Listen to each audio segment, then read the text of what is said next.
Alright, welcome back. God. Just got back from dinner.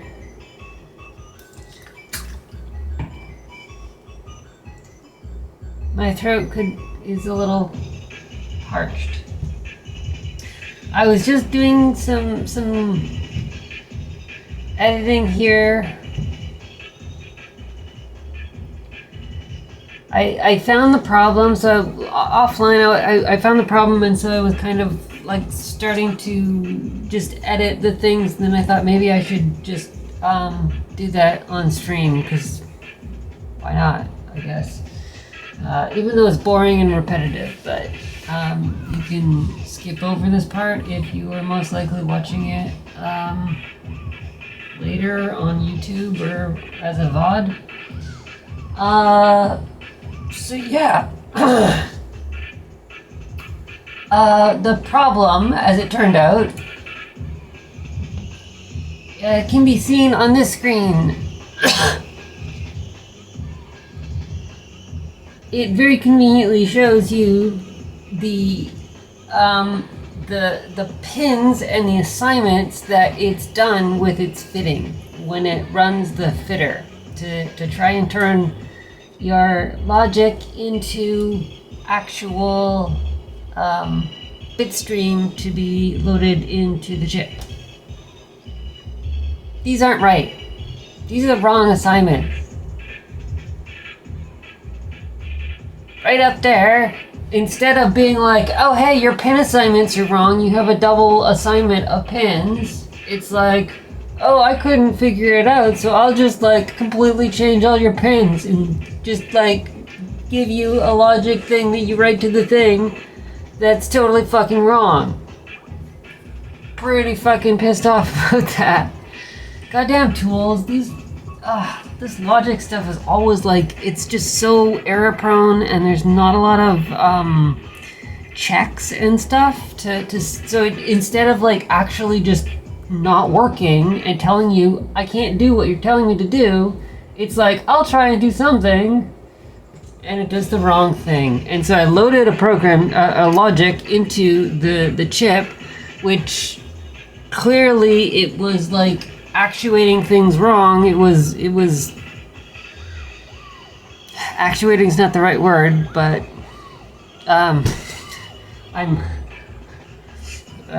yeah, anyways, so it was doing something that ended up trying to take 150 milliamps more or 200 milliamps more, which, yeah, that's gonna cause problems when you're driving outputs into things that are supposed to be inputs and vice versa.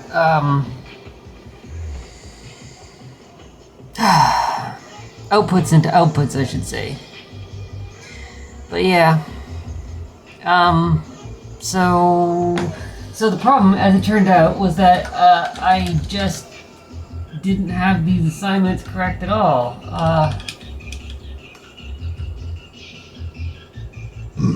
These pin assignments were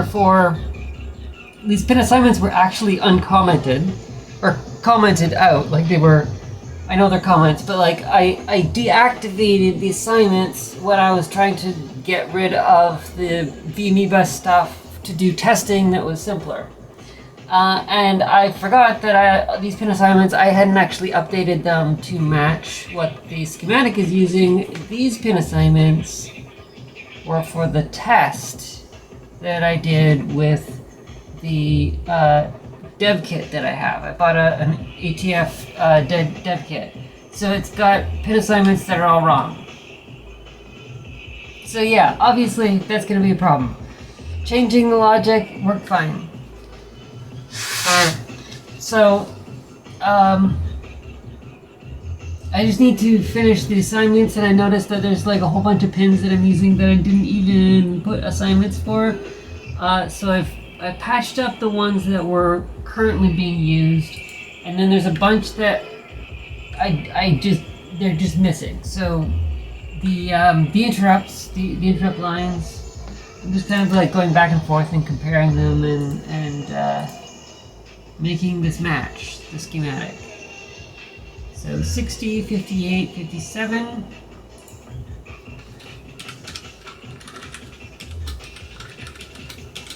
Maybe I just shouldn't like talk as much. I don't know.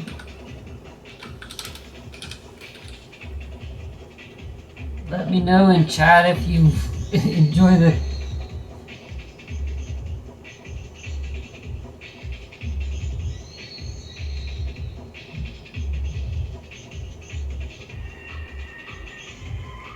Thought I heard the doorbell ring.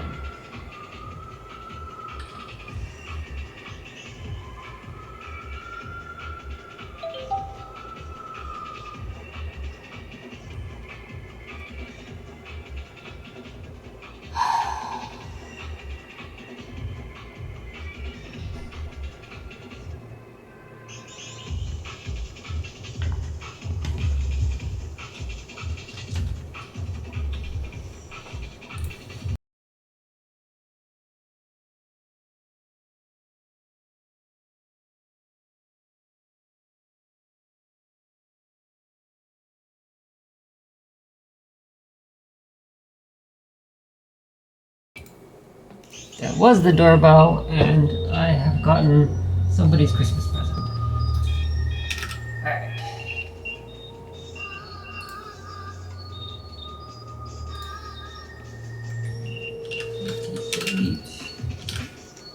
And 57.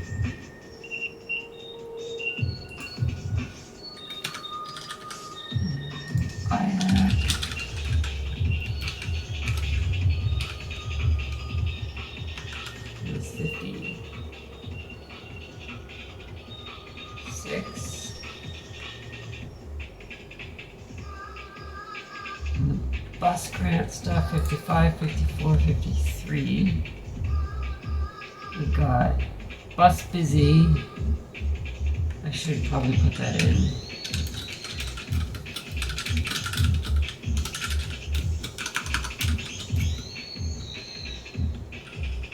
Was it 51 or 50? 52?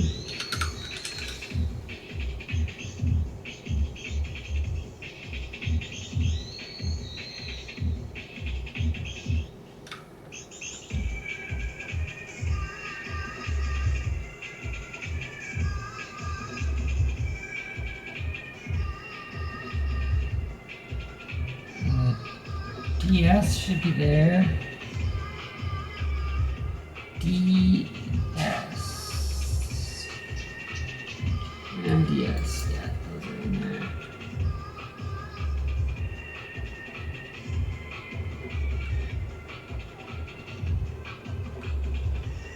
IFC, but we're not using that. Reset is probably not in there, but we're not using that either.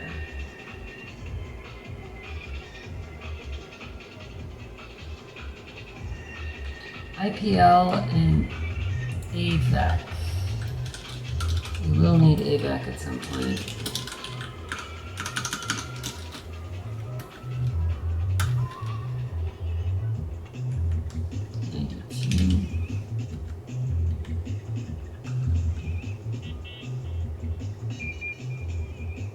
ECS we won't need right now either. No, we don't have it. I was going to use it, but I'll do it later. And the bus grants, a few bus grant stuff.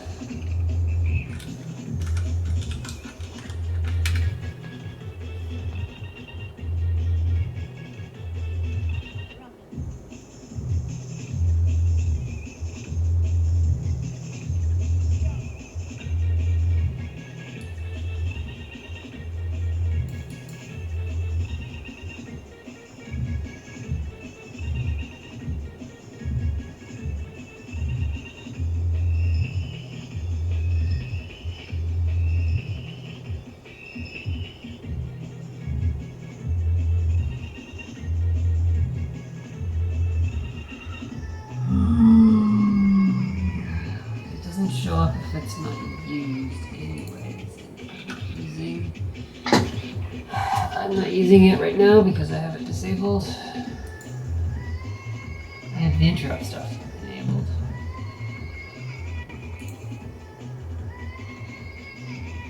suppose it would be prudent to try running this.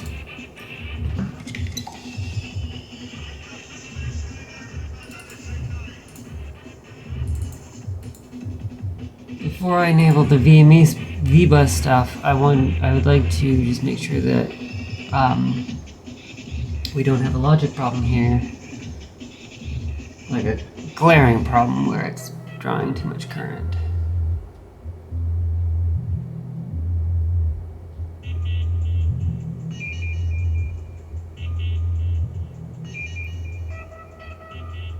Yeah, that looks fine.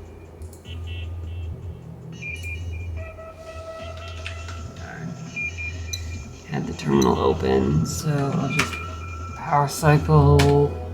Yeah, we're booted. We're working. So that was with interrupts. So I've enabled that. I haven't actually tested it, but that's okay.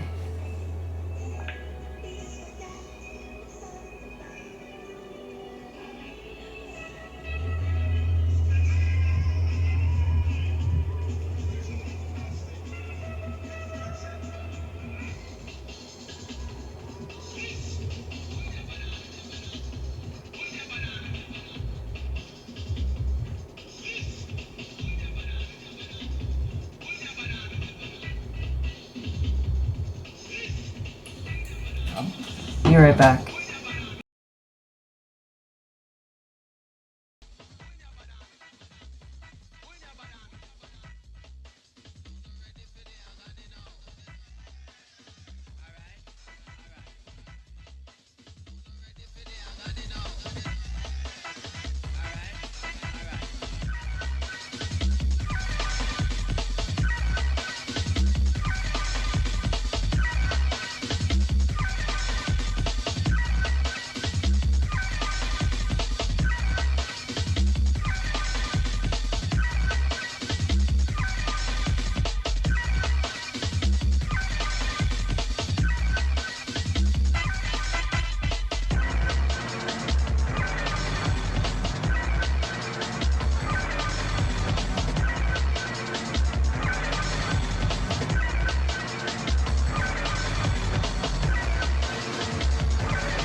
Alright, there, and that actually fit it instead of like reassigning pins, or I think it did.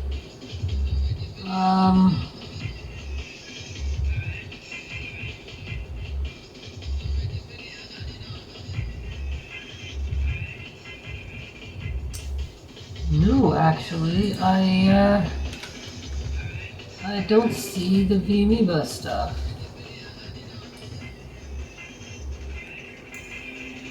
This usually means that it's been optimized out.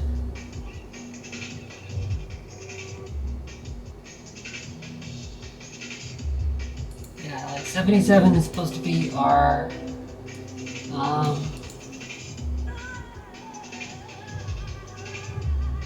address strobe, VMEbus address strobe.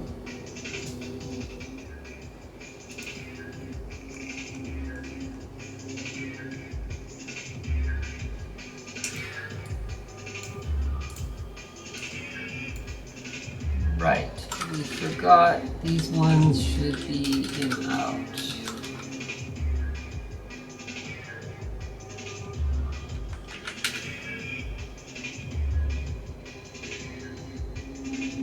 There we go.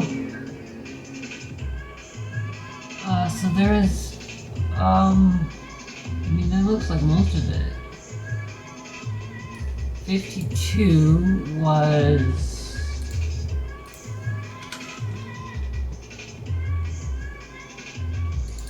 bus busy, which we're not using.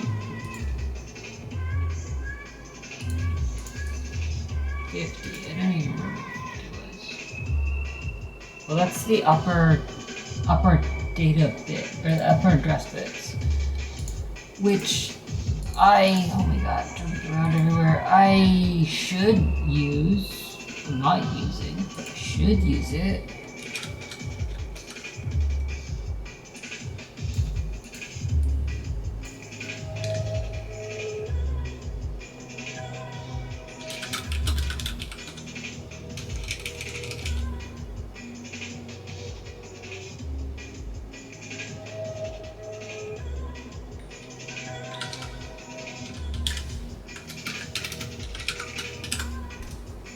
Terrible name, but whatever.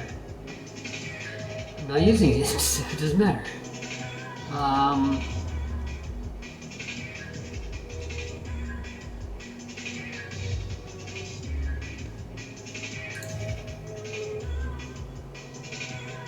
What else do we have? I'm using nothing up above the clock yet. Yeah, we're not using, we've got those, and then we're not using any of those. We are never telling the CPU to chill out. I guess that makes sense, yeah. I would have expected the bus stuff,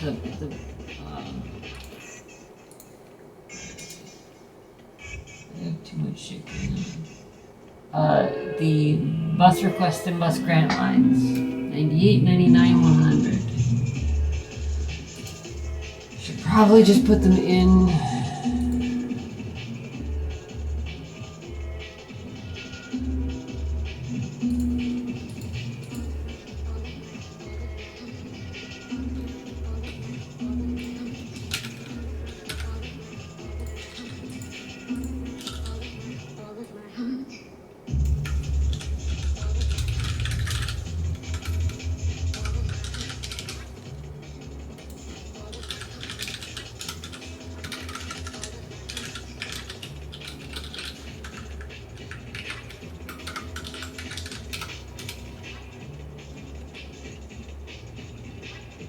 The R is 98.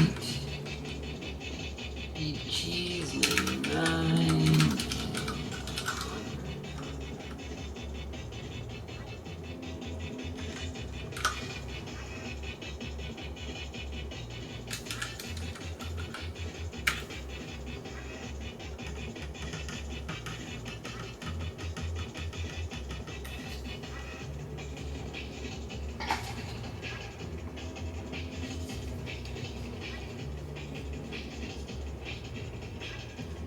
Oh, welcome, Greta Mike.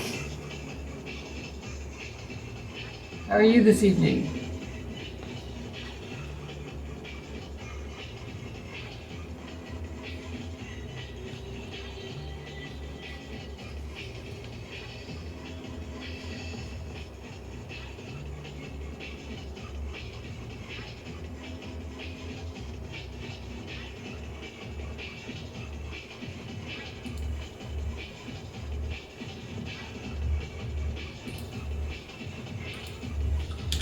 I'm just curious if it'll even build. Well,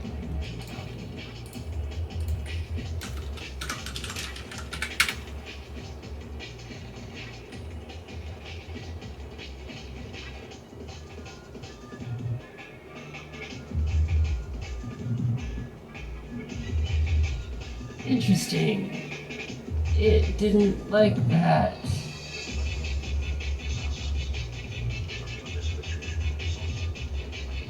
Oh, right. It only has a maximum of 64 IOs and I needed like 80 or something. Okay.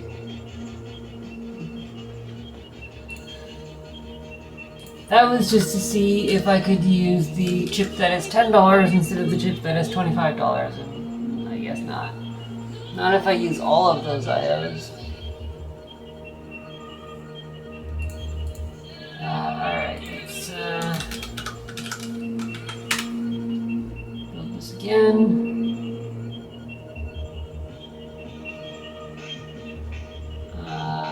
That fit, that worked. Let's write it.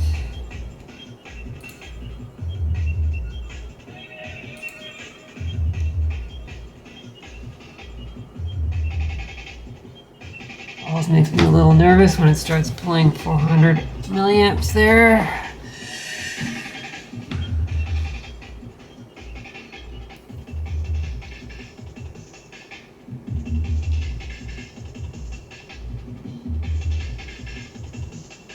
Oh, it finished?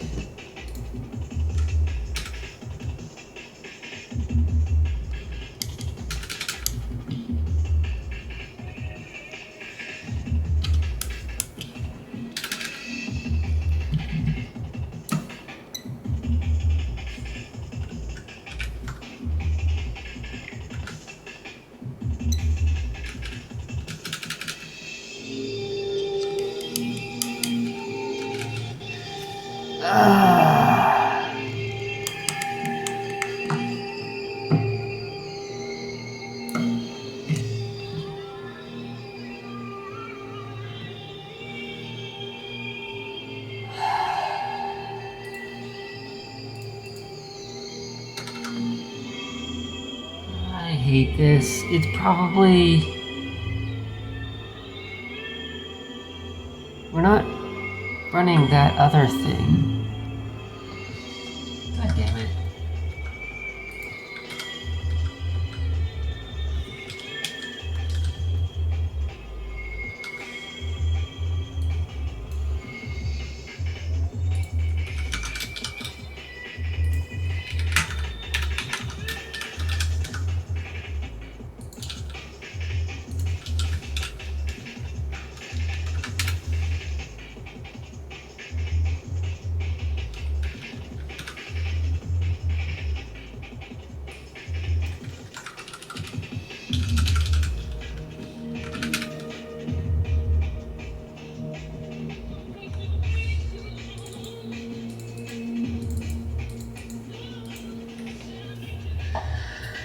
Alright, another write of the CPLD.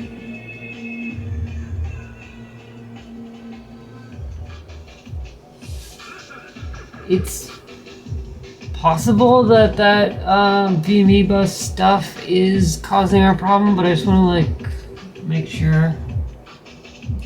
We did have the CPU running.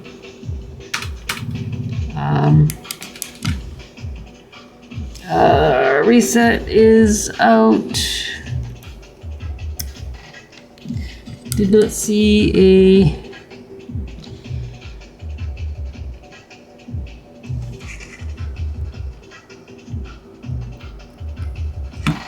Did not see the light go.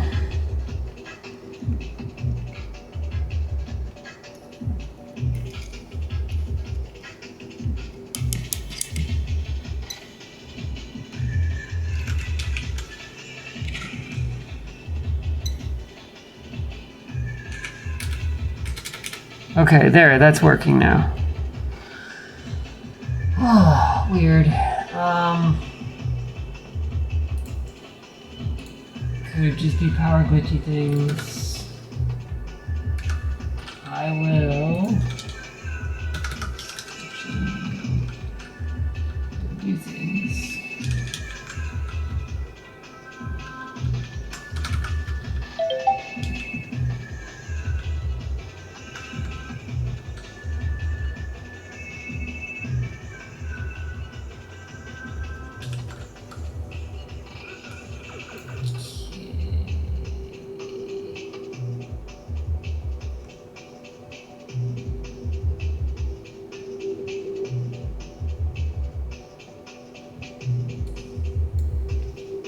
Alright, that's all wrong. Oh god, I need so much more work on this. This is really not ready.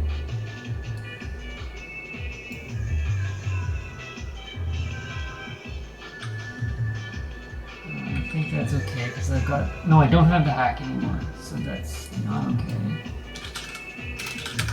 And that's probably not going to let it compile or something.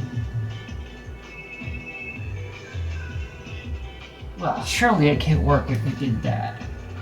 It had 32 warnings, and if we get warnings, that usually means that it's broken. I mean, a lot of warnings, 7 warnings.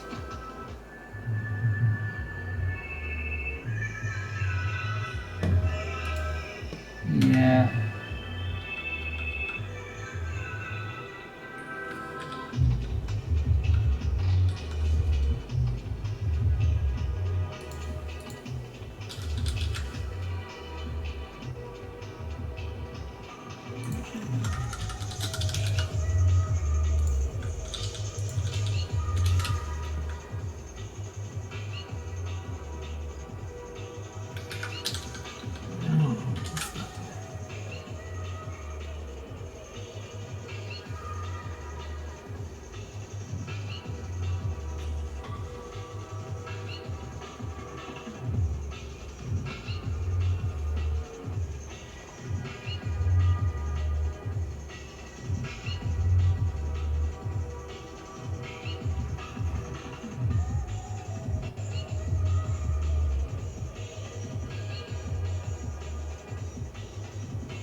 think those are actually wrong.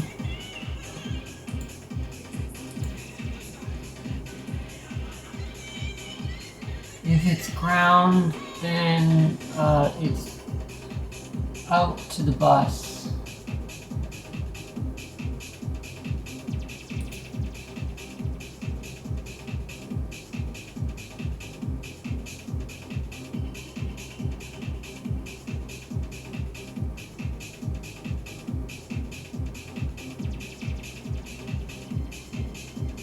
If write is active, then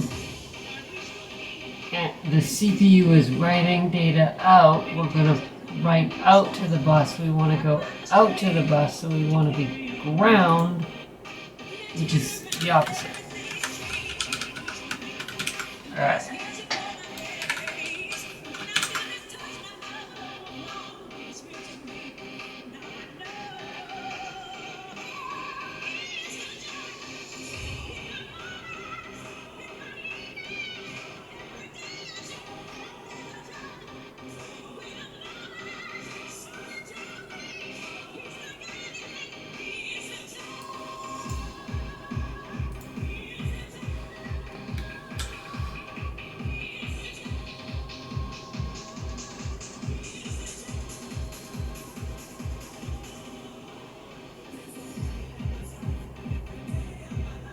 I wonder if I could use this to test with, because so the problem is I haven't actually modified this code since I was doing testing with the dev kit, and because I was just like driving outputs in that case, I just had output reg as the type for the signals that should be tri-stated.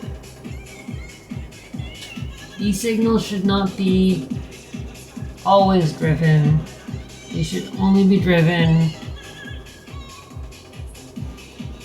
when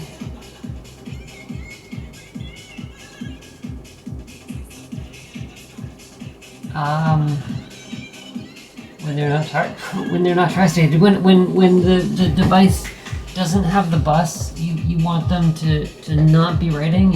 It's other devices that will write onto the bus. But yeah.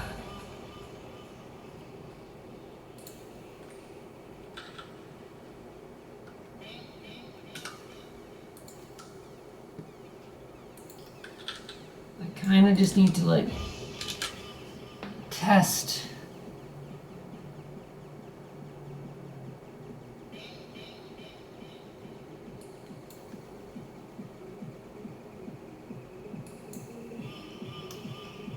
So if I do that and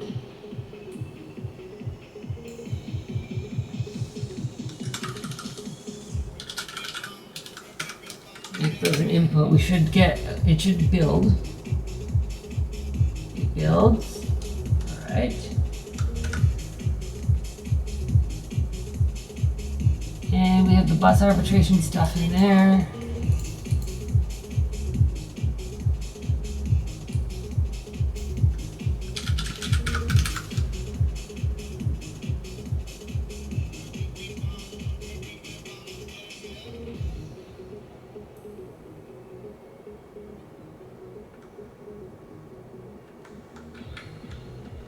Right, that's the VMEbus one.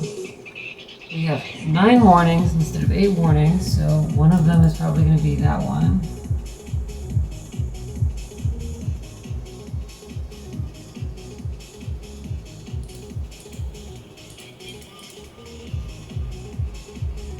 Bus request is assigned in a block.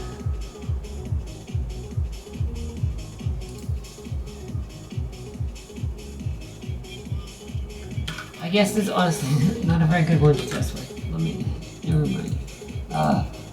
Because I really want to test like with this, and I was doing this as the workaround when I was testing because it didn't work otherwise. So, we have 8 warnings. This should be all right. We'll write this to make sure that we've but the logic is good. The logic was good. And then we're gonna fuck with DTAC. Or DSAC.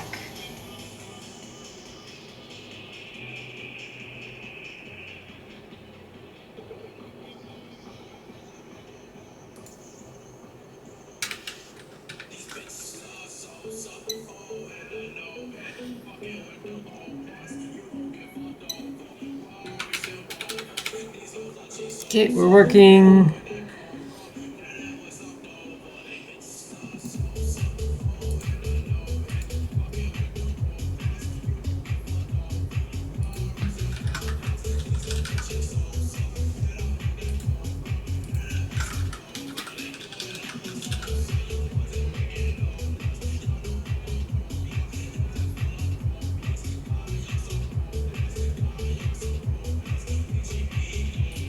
So DSAC is in out. That's what we want. And we took this out. And we want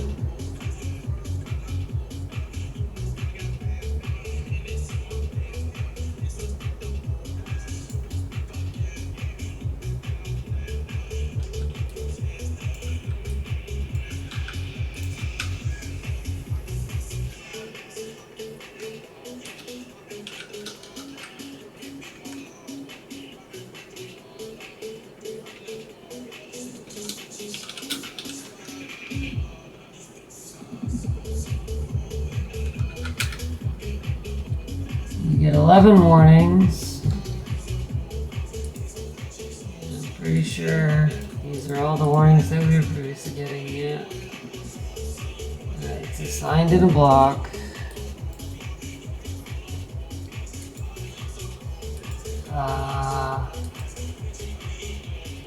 But it did work.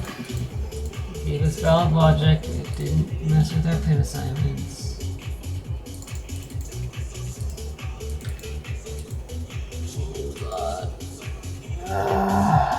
Writing another one.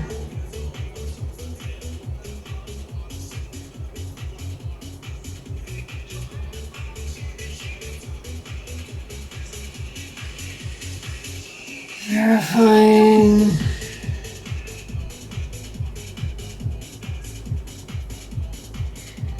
All right.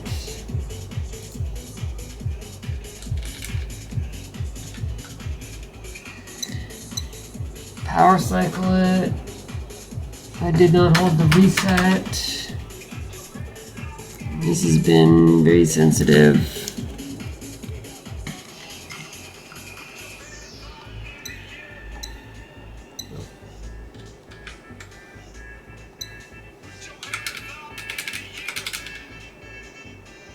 Yep.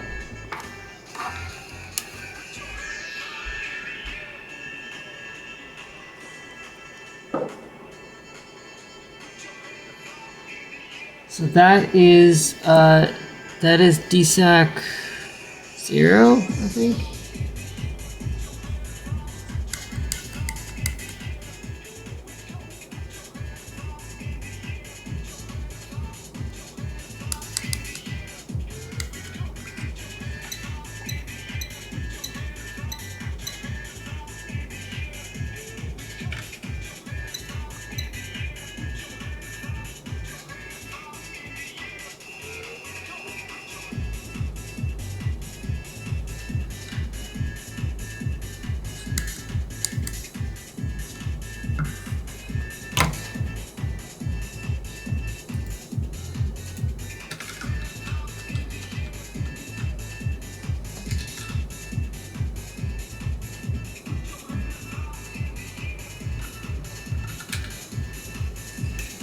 Back to 8.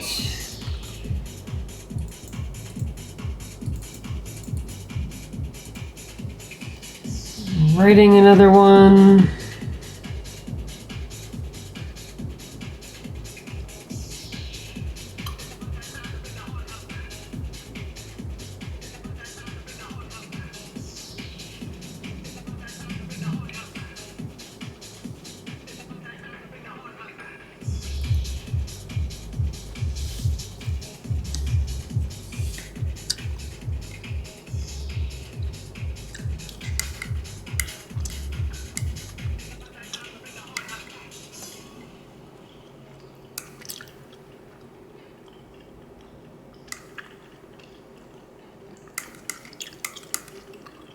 I mean,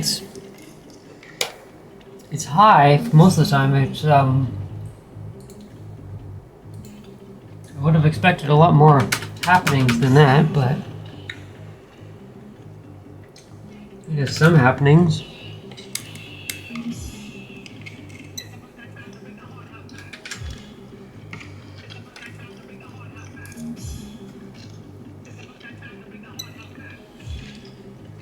There we go. Yeah. I can tell because the transmit light comes on, so it is sending data. That usually means that it booted. I'm also eating twin snakes, Haribo twin snakes. Fucking love my candy, man.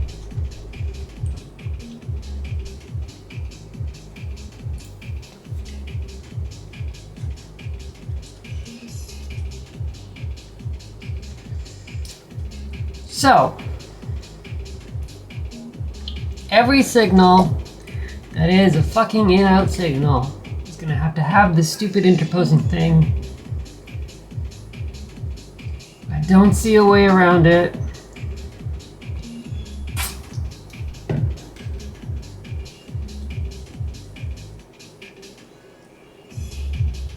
Although actually, now that I think about it,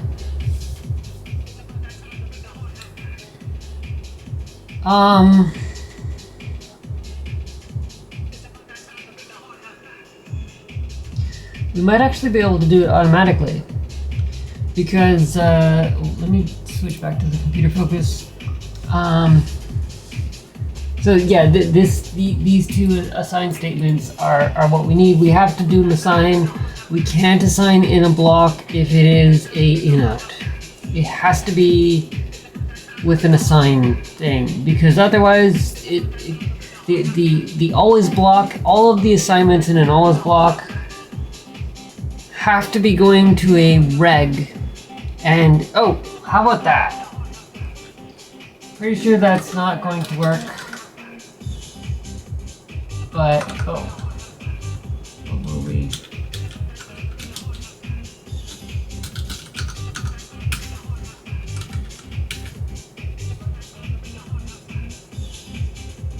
Where were we? Okay, this was what we were doing.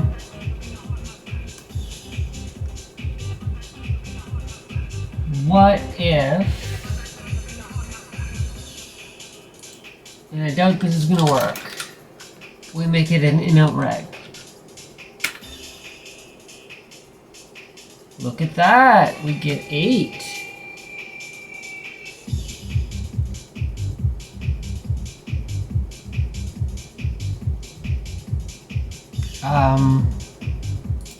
Yeah, run this. 8 warnings, I should say, which is what we were getting when things were working.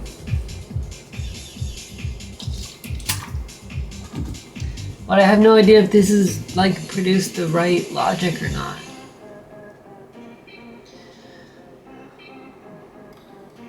Okay.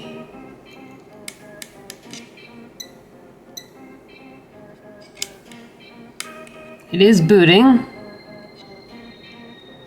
from what I can tell.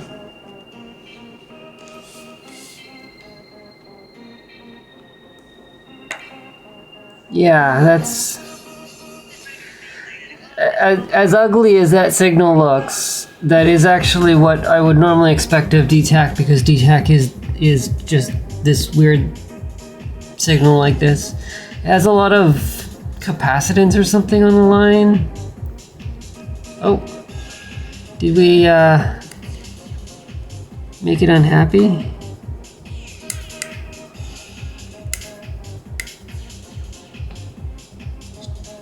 It was probably the reset, wasn't it? It's always this reset.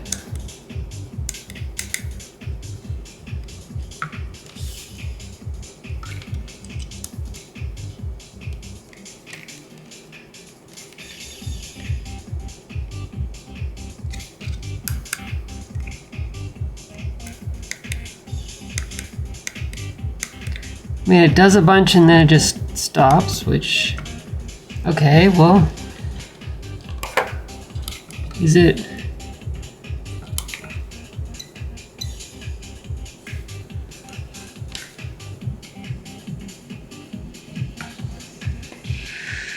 Sometimes it just needs a power cycle with this reset thing.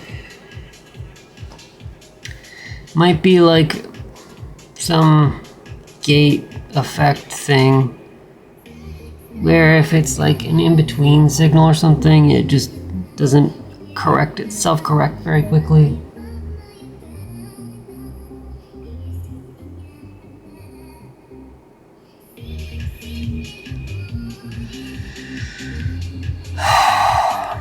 All right, so in-out with reg did work, but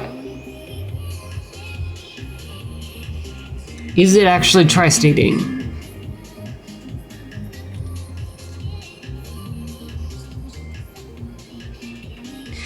And we probably can't tell unless we do another I/O.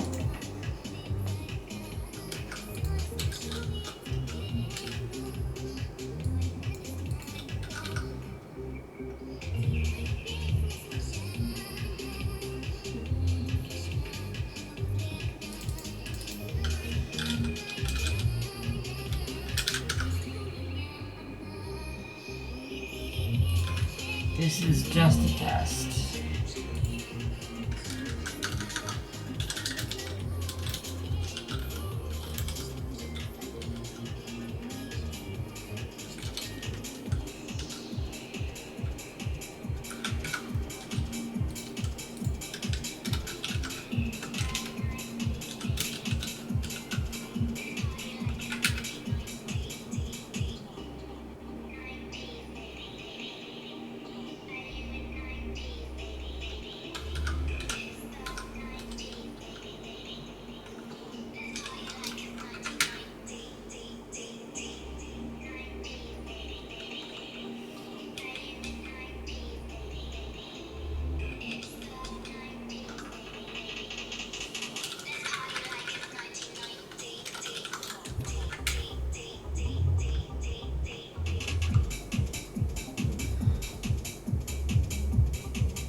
I did the wrong one, didn't I?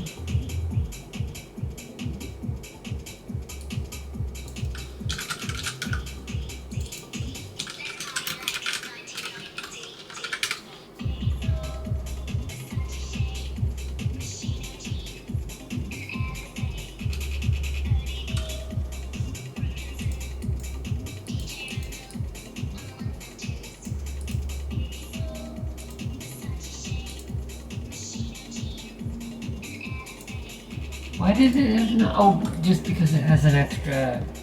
It's just an extra tri-state usage, and it's telling us that it's not supported, but it still works anyways.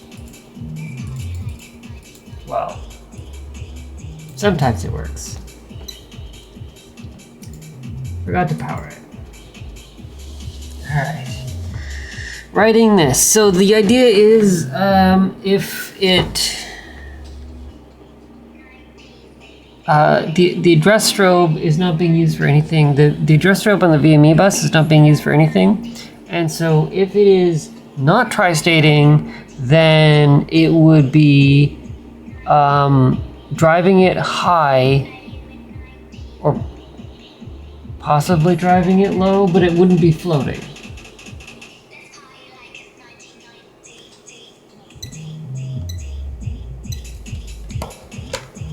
Okay, so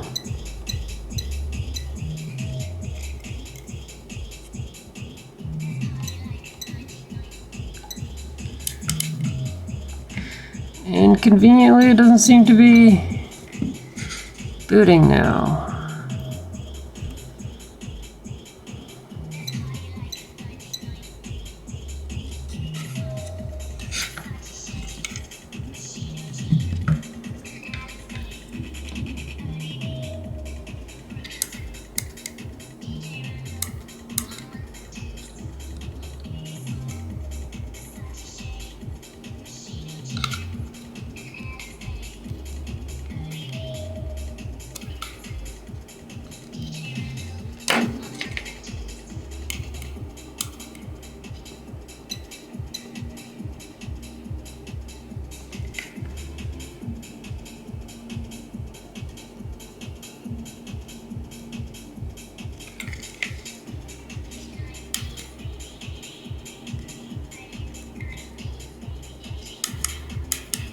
Oh, it thought about working. Looked like it worked. Okay. So it might have booted. 1, 2, 3, 4, 5, 6, 7, 8, 9, 10, 11, 12, 13, 14, 15, 16, 17, 18.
So,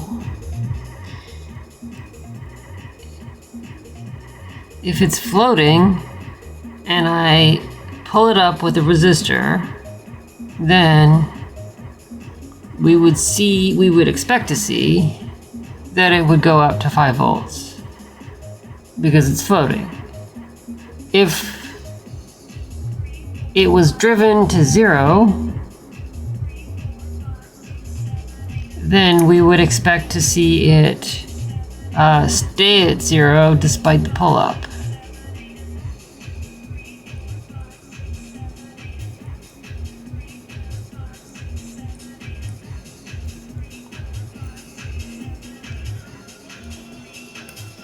And that seems, unless this is just like not working here.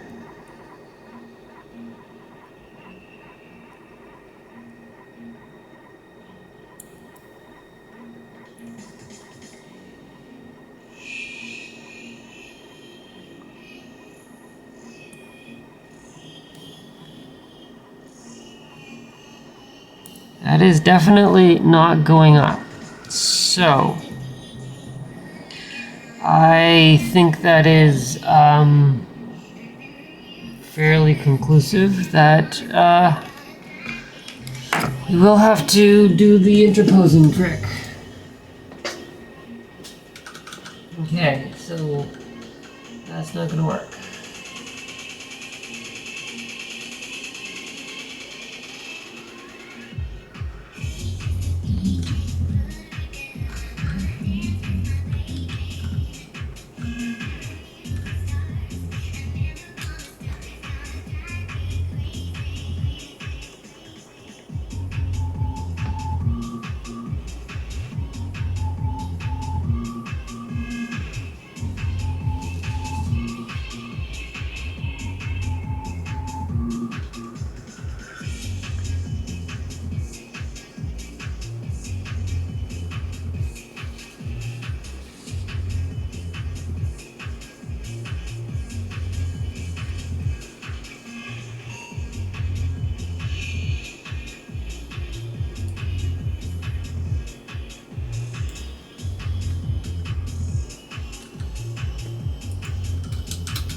don't want those ones. We want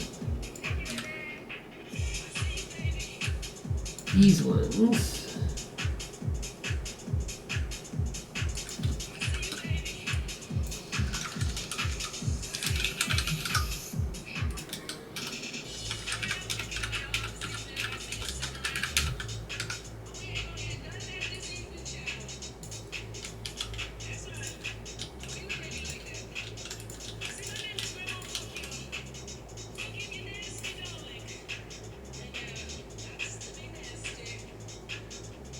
But in this case, what we can do is say bus acquired.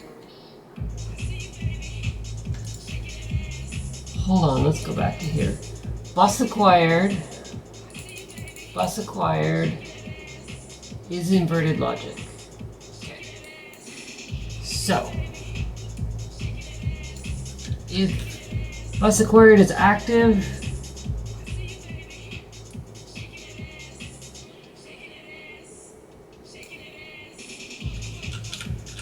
then VMEbus out is what we will put out. Whether it's 0, whether it's 1, we'll put it out. Otherwise, we tri-state it. So, and all of these can be contingent on the same condition. So we are having to interpose it, but it's not as big a deal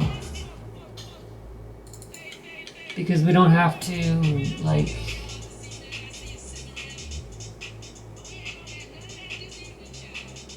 we are doing it anyways, but whatever. I guess it's not actually saving us anything.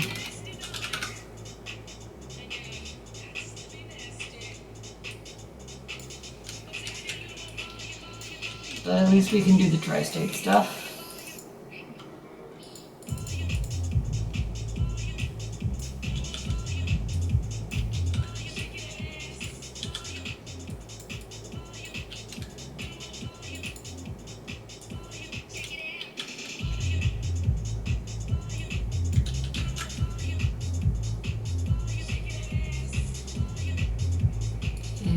Then we need to patch these ones.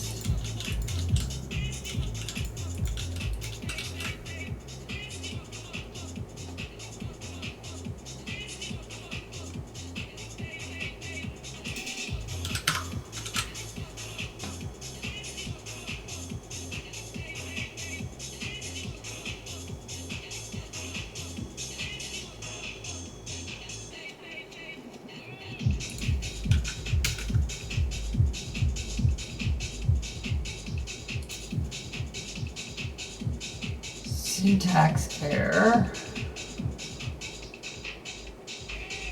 Oh yeah, forgot to remove those ones. Those are part of the declaration. 18 unique, oh gosh. 18 warnings.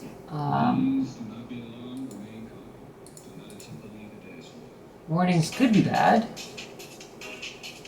That is not used. VMEbus has no driver. And BR, we can leave those for now.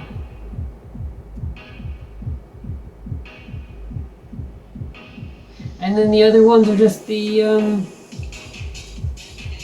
tri-state stuff. Okay.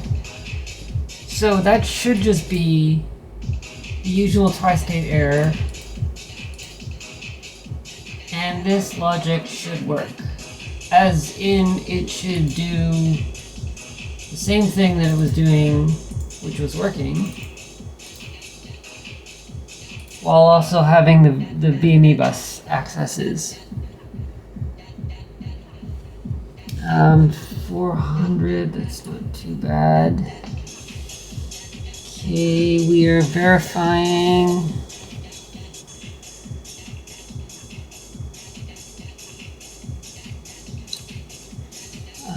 And we're running 300 milliamps, 380 milliamps, that's not too bad. Let's see here, what was our reset one? On that one,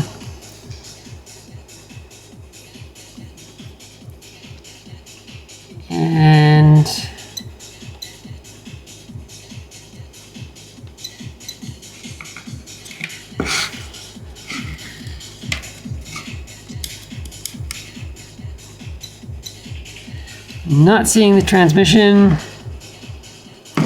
Oh. That is getting hot. Is that getting more hot? That feels like it is getting more hot.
I mean, there's nothing obvious that has changed other than enabling this.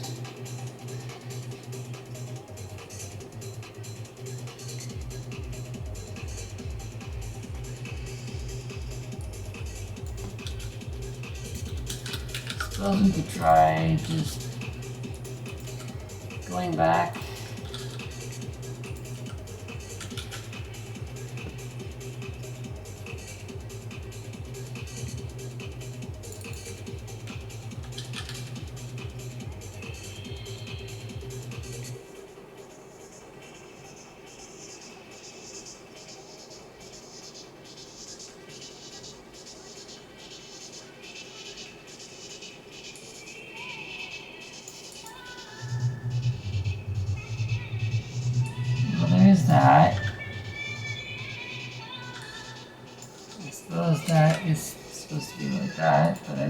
expect that to have caused our problem.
Darn.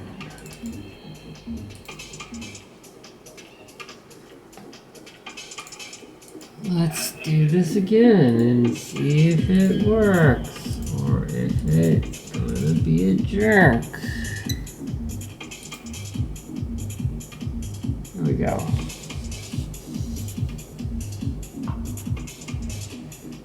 Alright, so this is just a test logic.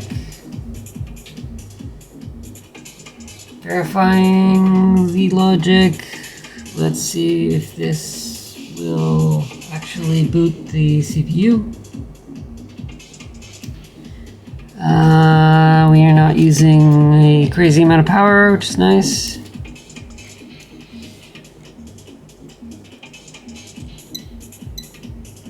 Okay, that worked. So we probably have something else going on with something, or it could be those.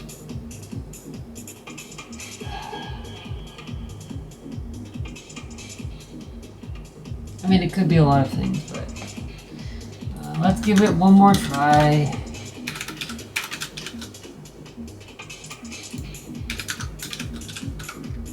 Comment up the dummy stuff, uncomment the not dummy stuff.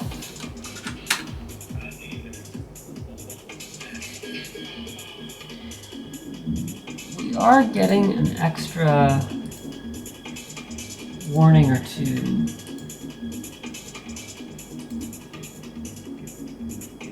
Those should all just be tri-state warnings though. Okay? Will this work?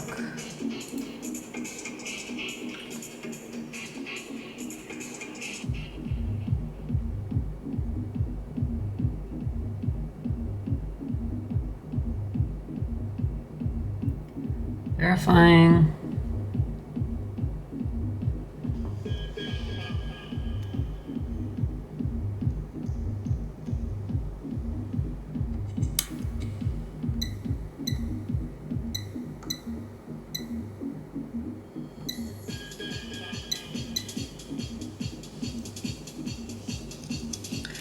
It definitely does not work when we have that VMEbus stuff in there. Or at least it's not like sending to it.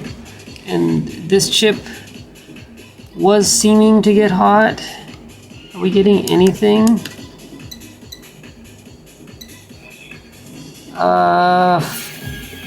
Falling edge? Sure, falling edge, because we should see something.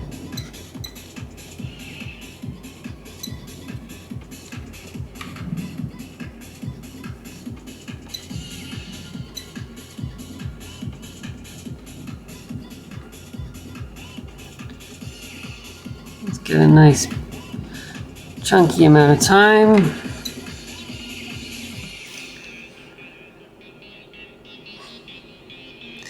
No. That was falling. I mean, I guess it is technically falling, and we're probably gonna always hit that.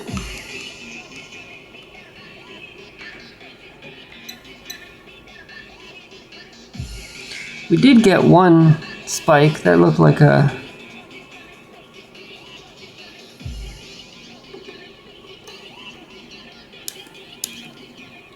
Well, we got something. That's the initial reset.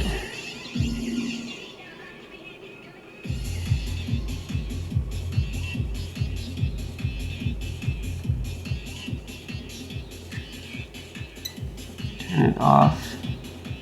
Looks like we get one pulse.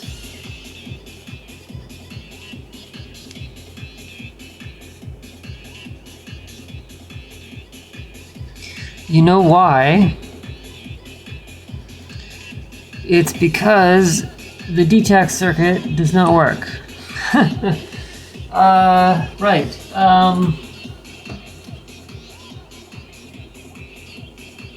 The dummy code has this block where we drive the CPU DSAC signals based on request ROM and request RAM, and replacing it with this module.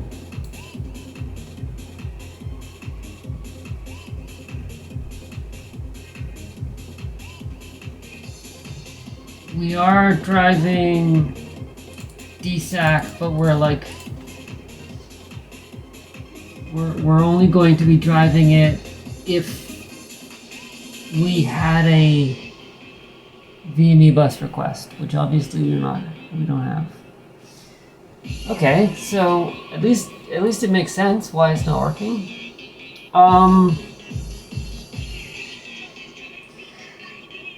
I did just integrate this into I integrated the local stuff, I think, into that module, but I kind of don't want to do it for this one, which means duplicating this, which does actually mean using another register. And so I just want to take note. We are using 46 macro cells at the moment, 61 I/O pins. So what we want is another block which will actually drive DSAC out.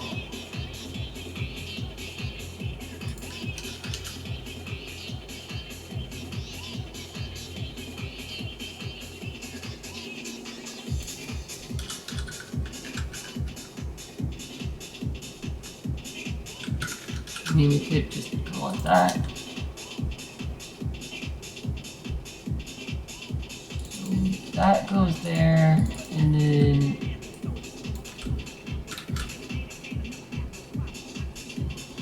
so if we're requesting the RAM, I suppose we should just move this down here because it applies to there now. If we are requesting the RAM, then this block will control the CPU's DSAC. If requesting ROM, it'll do the same. And in every other case, it will just use whatever the VMEbus module is saying to use.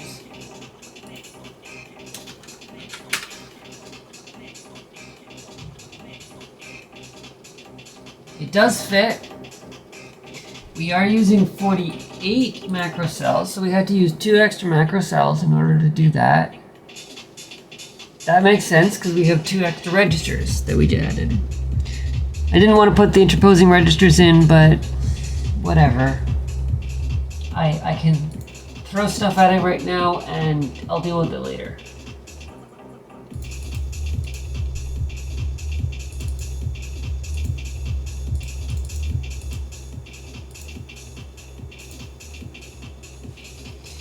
It is not powered. Okay.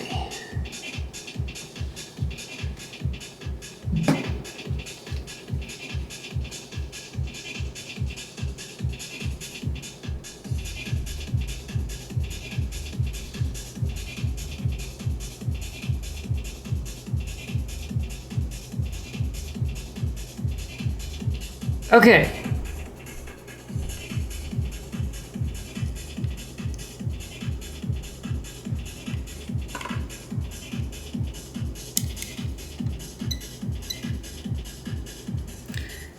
That seems to be booting.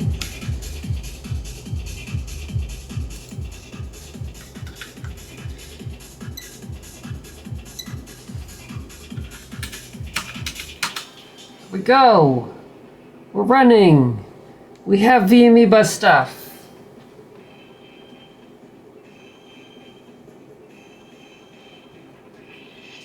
Now we can actually like test the VMEbus stuff, which is getting a bit late. I did want to get the soldering in today as well, so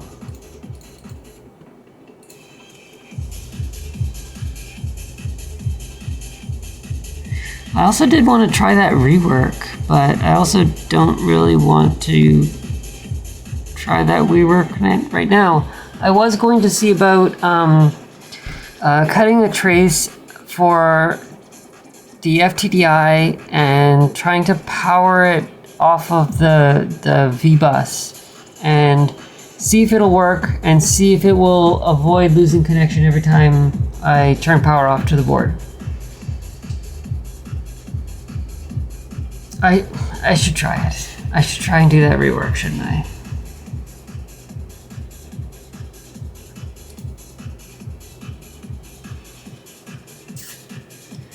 Can we test the VMEbus stuff?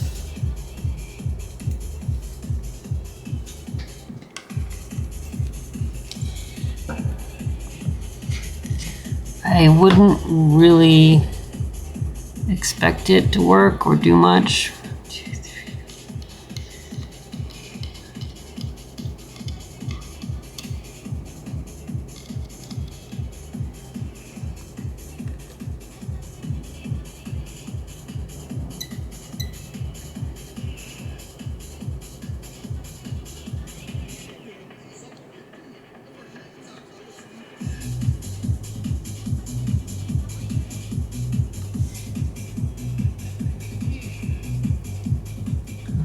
What was I doing to test it?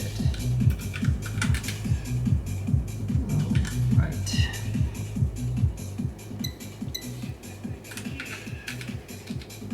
Okay, we are booted. Try our monitor thing, go single.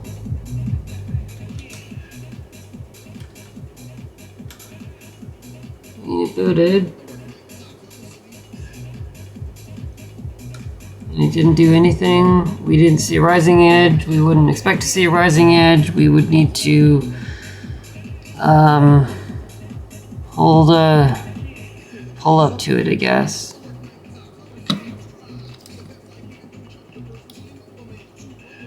But that's not gonna go well.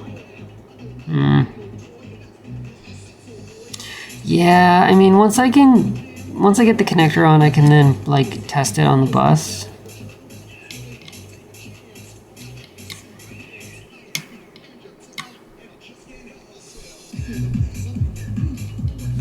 Because most of this is not going to do anything. Because the bus pulls everything up. The bus has pull-ups on everything. So everything here is just dead because it's going to either be floating or pulled down, most likely. Should be able to do something better with this as well, so let's get into soldering. Solder time. turn this off for now.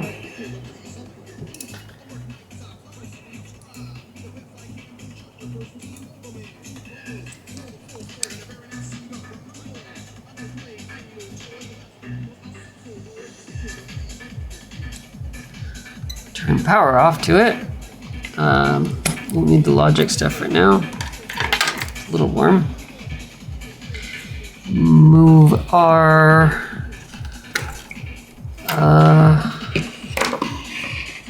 microscope in here. Turn on our soldering iron.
That.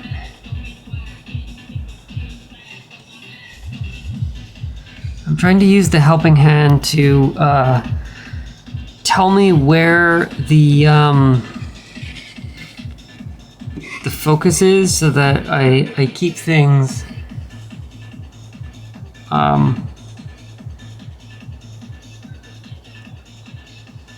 in shot.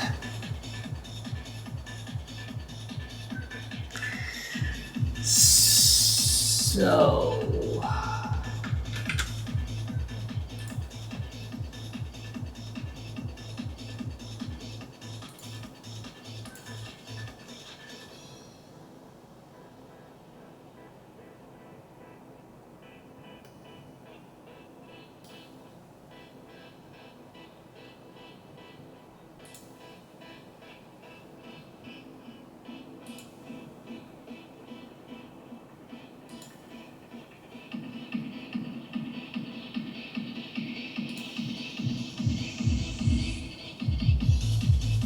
unfortunately, is the reset.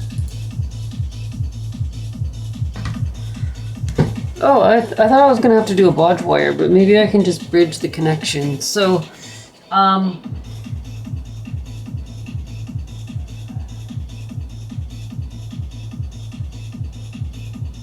no, I can't. I have to do VBus, right? So the idea here is I can cut this trace, which would effectively disconnect the FTDI from power. And then I want VBus, which is this, which is coming up here, but which is otherwise going nowhere.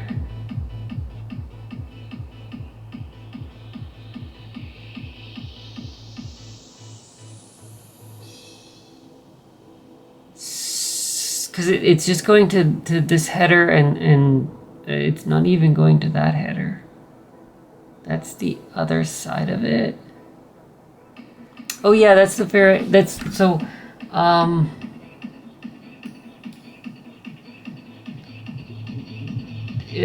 Power would actually be coming in here if we use this instead of this.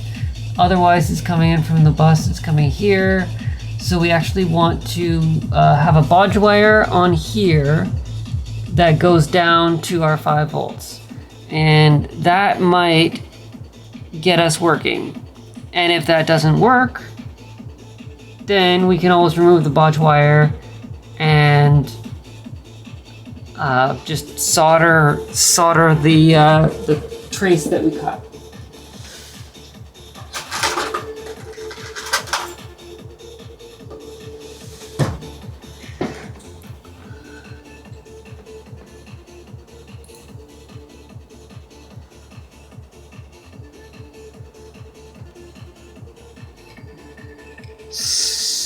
So,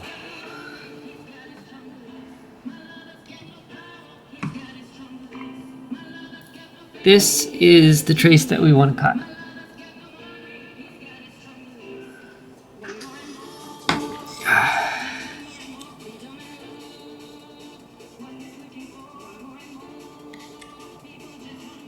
And we don't want to cut the ground.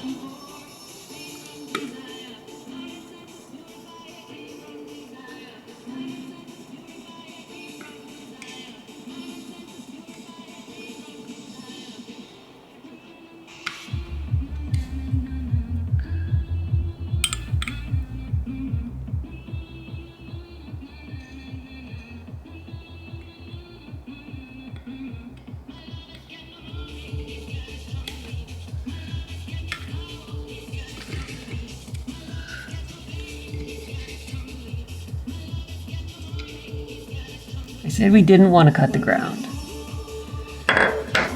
I'm sure we didn't cut the ground because it takes a lot to get through the traces.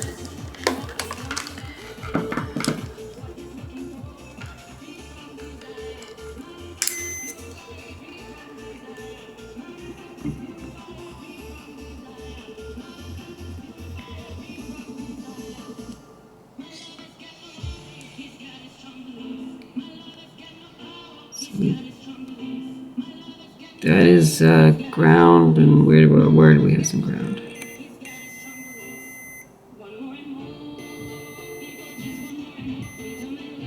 So that is still connected, and this is still connected. So we need to cut more cutting.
So that's our power,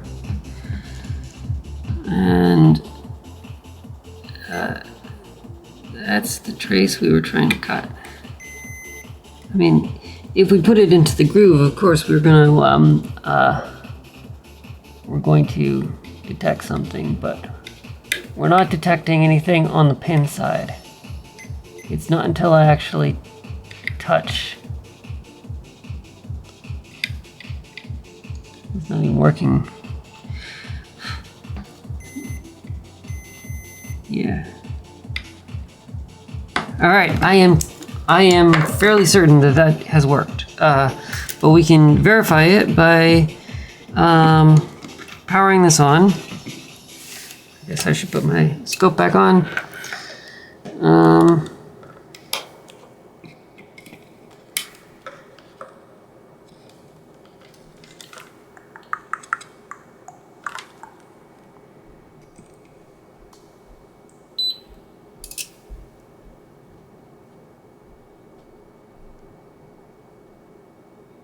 Powering up the board.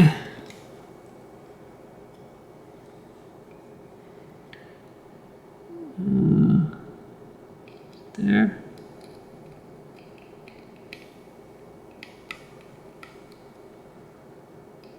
You're seeing nothing.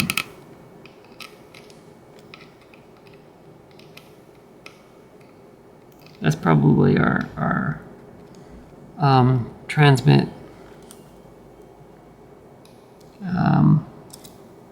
power. We do have power to the board. Okay, I'm happy that that is cut. So we've cut the trace. Now we need to solder a bodge wire on there, and that's going to be even harder.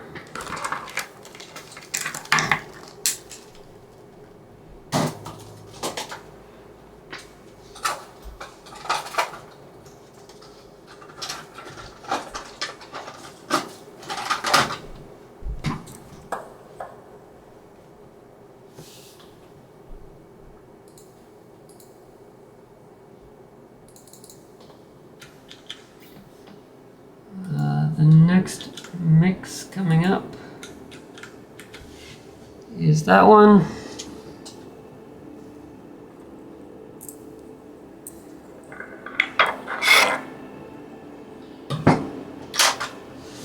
Don't need the pokey thing. Okay, so this is the ferrite bead that we need to solder to, and we need to solder it to that pin, which is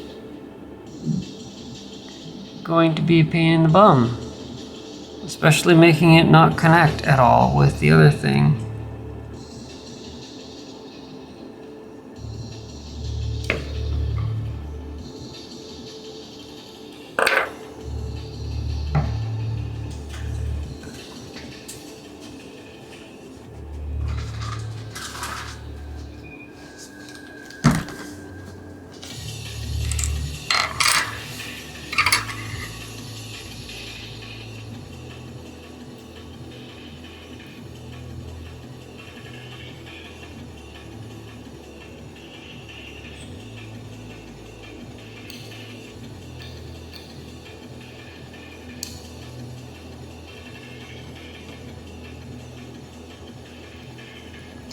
Well, that didn't work. I was trying to be lazy and not pull out the stripper.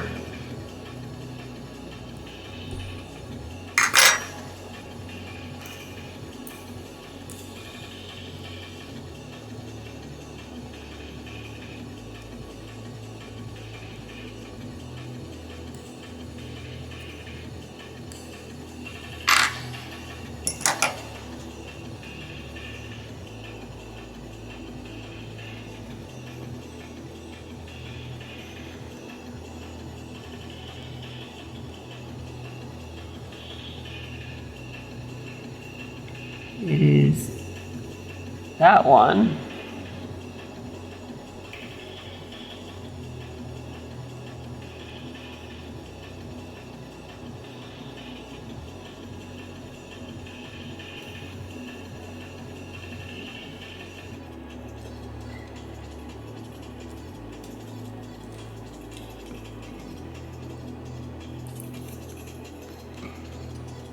I wonder if I'm gonna need to cut a bigger channel.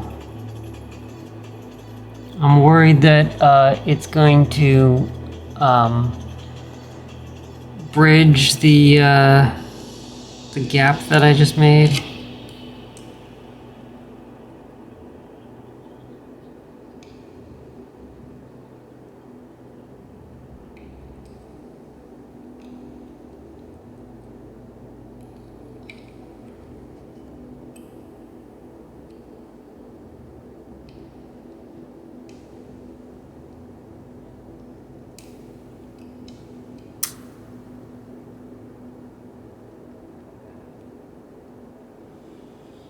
This is a pain in the bum.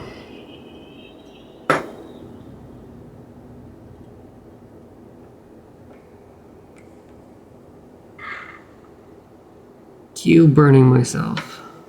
Yeah, I'm gonna burn myself if I do that. That's not enough space. Oh, shit. Forgot to unpower the board.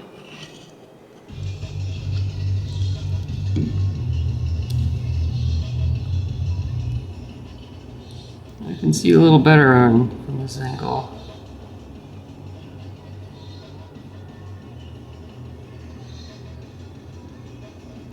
The wire is bent up a little bit, which is helpful here. And I don't want too much solder, but I need enough solder. That is some heat.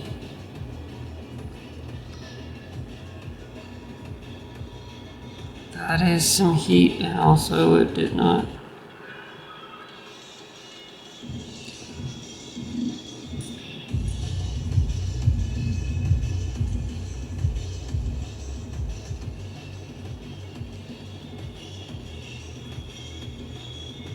Ouch.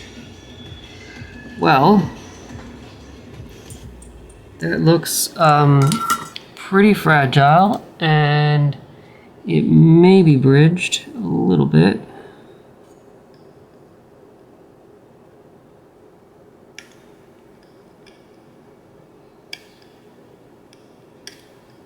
Just in there. Oh, that is weak. That is very weak.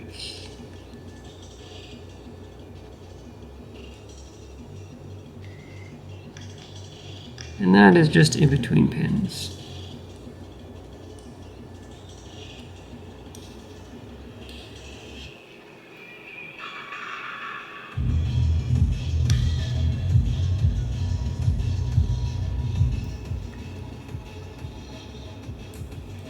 That is not adhering.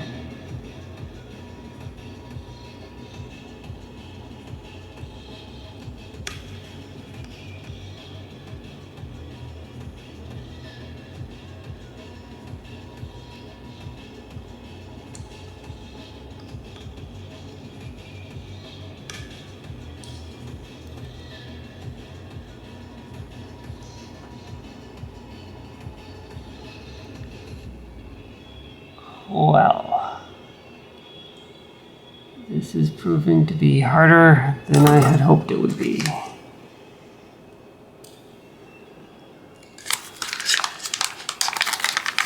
I'm gonna need some flux anyways, so I might as well dig this out. Even with some flux, this probably won't work all that well.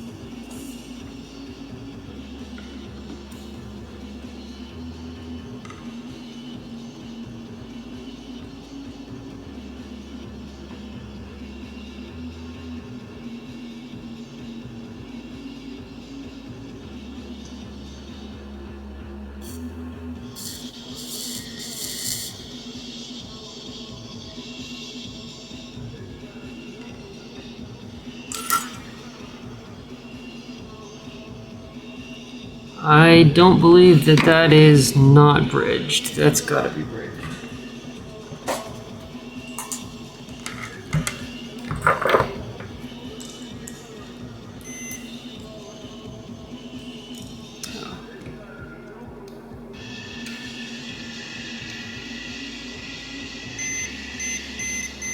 Yeah, that's bridged to ground.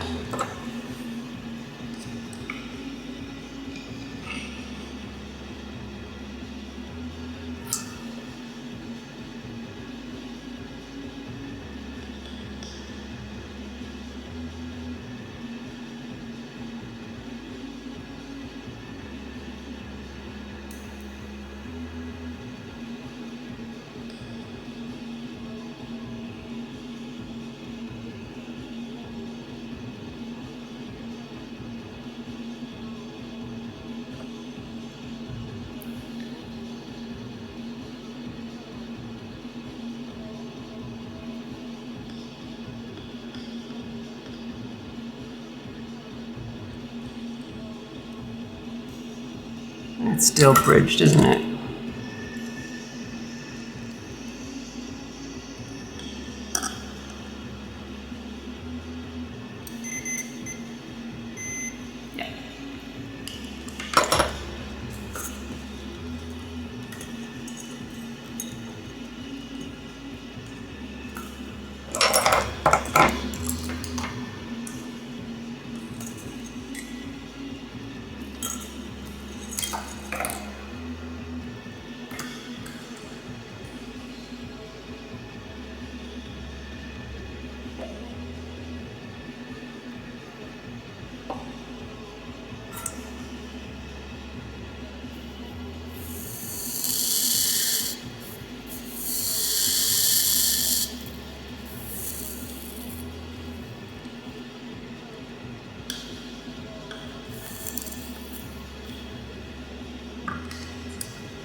Well, that looks nice and ugly.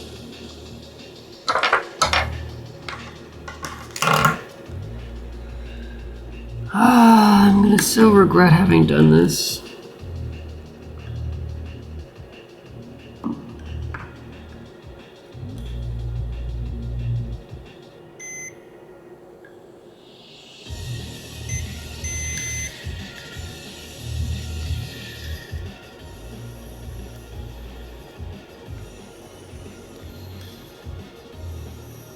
Okay, at least it's separated. Let's just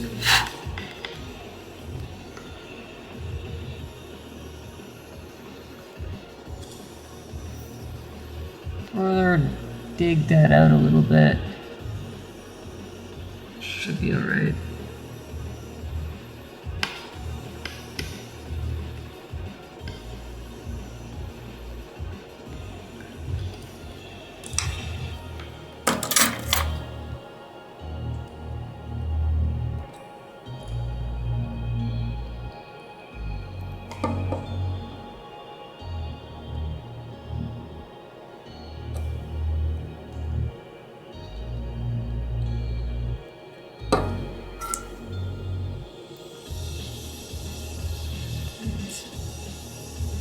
That pin that we want to be on.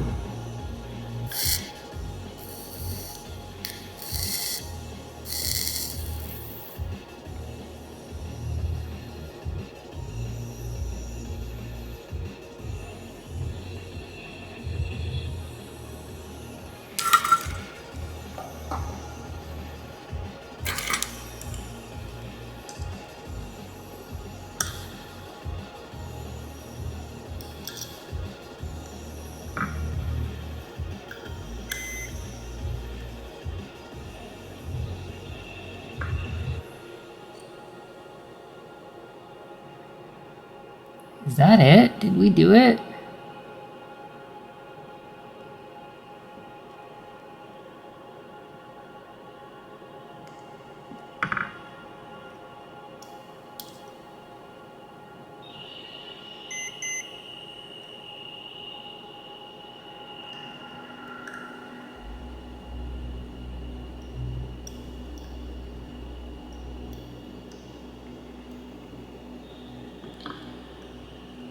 I suppose we should also check pins next to it.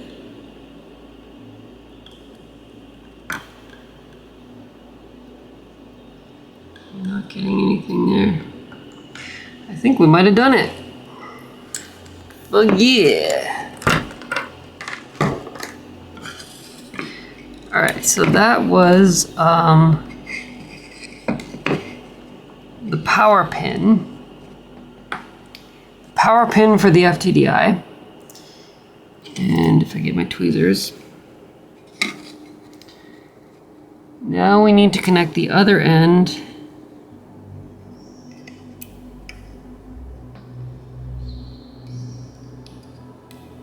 to the other side of the ferrite bead.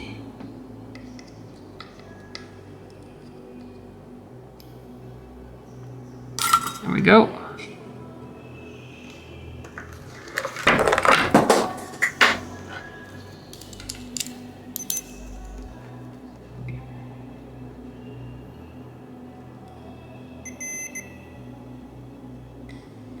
Just out of curiosity, does this... Yeah. We have a low enough resistance to the ferrite bead. And I believe this is going to be our power.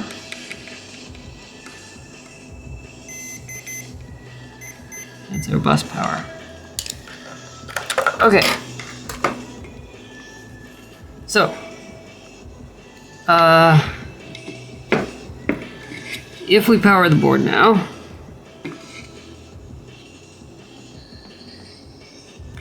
we should see not an unusual amount of current.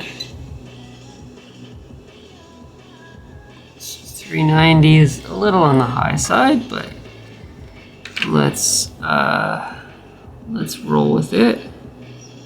We should see no voltage here, no voltage there.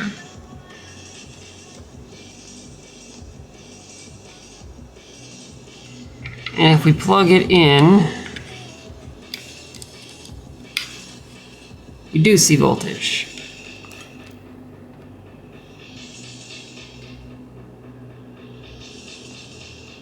We're not seeing unusual current.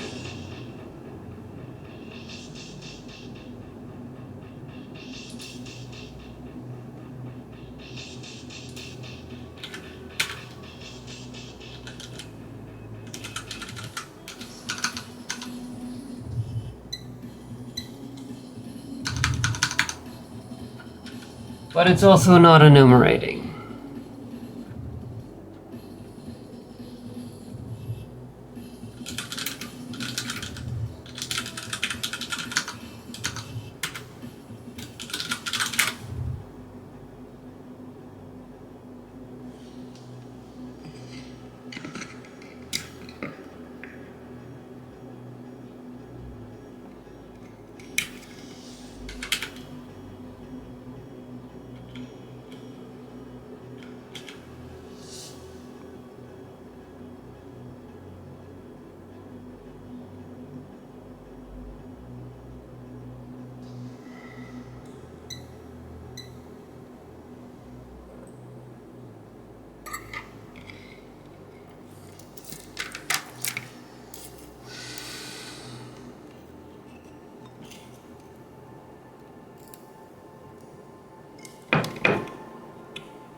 This is kind of odd.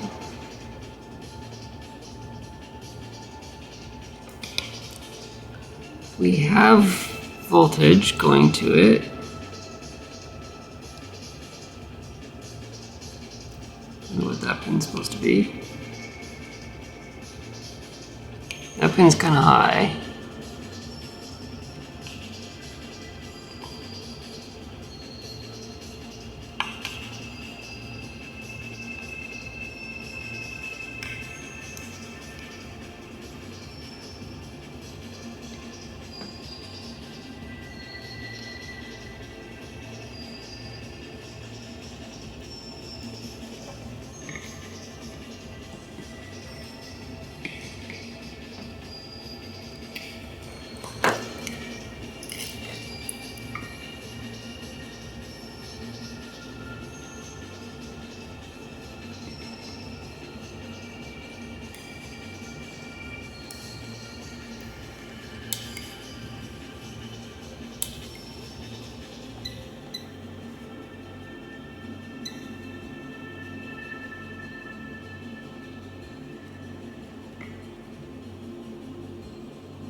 not burning up,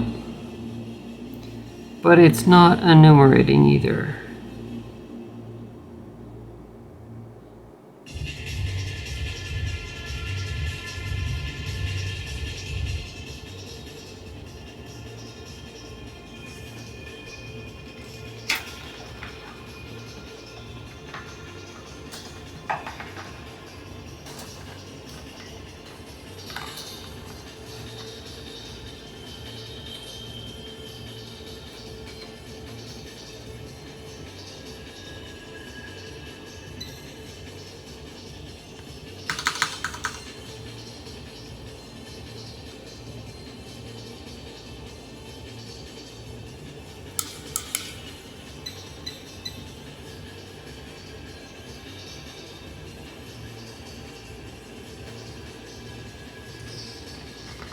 Well,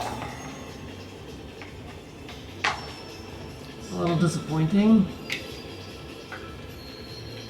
I was hoping I could just rework this into the board and see if I could get the FTDI to not die when power is cut. But that is not what is going on here. So,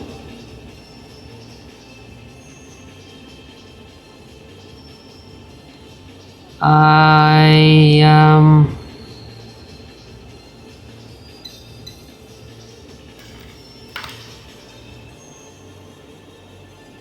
will give it a couple of more tries.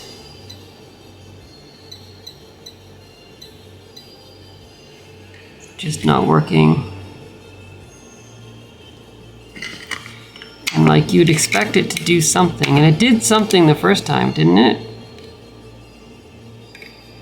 I thought I saw some lights flashing when I had plugged it in the first time.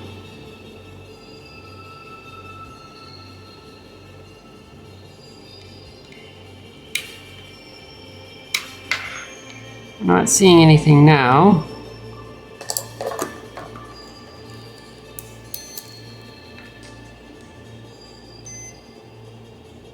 We still have continuity there. We still don't have continuity there.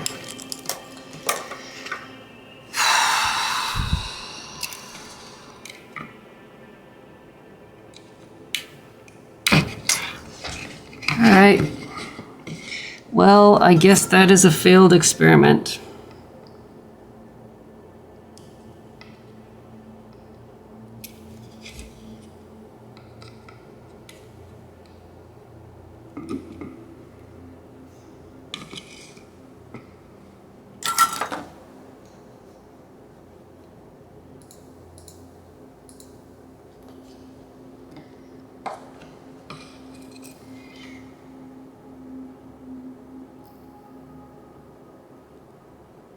Oh, you know what?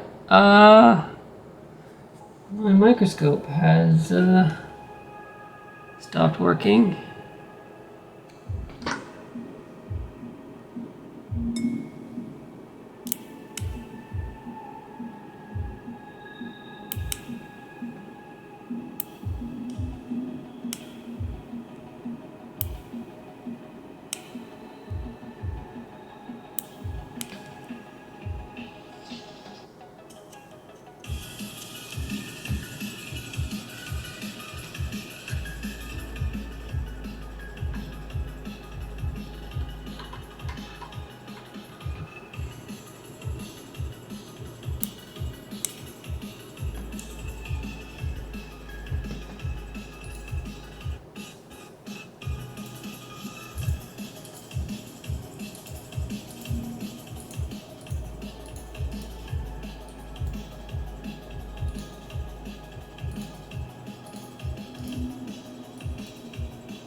There we go.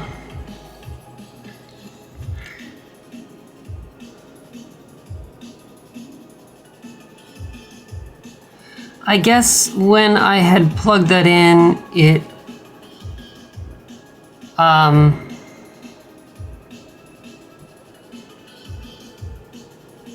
done something, or maybe I just bumped it. I hope I just bumped it. I hope what did not happen was that I plugged it in and it fried the chip and now we can't recover it. So we'll see what happens here. I want to try removing some of the solder mask here.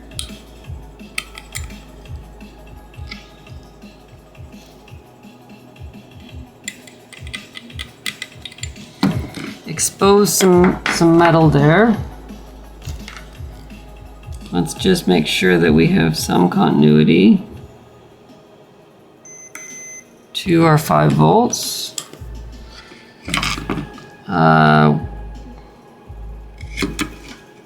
You're not powered.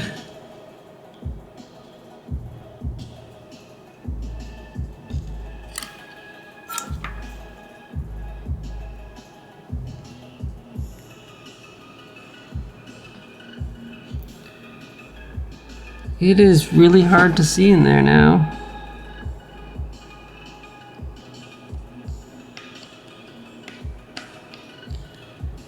And that bridged the gap.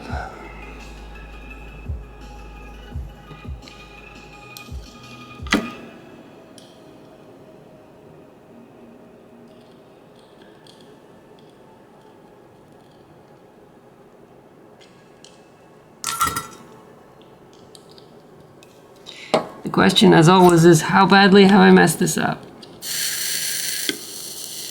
In my attempts to experiment,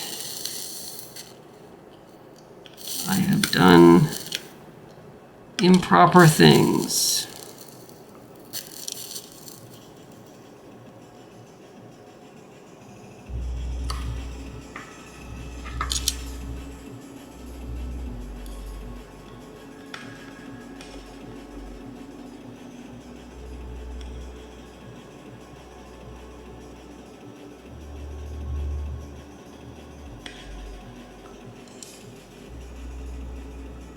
Bridge the pins again.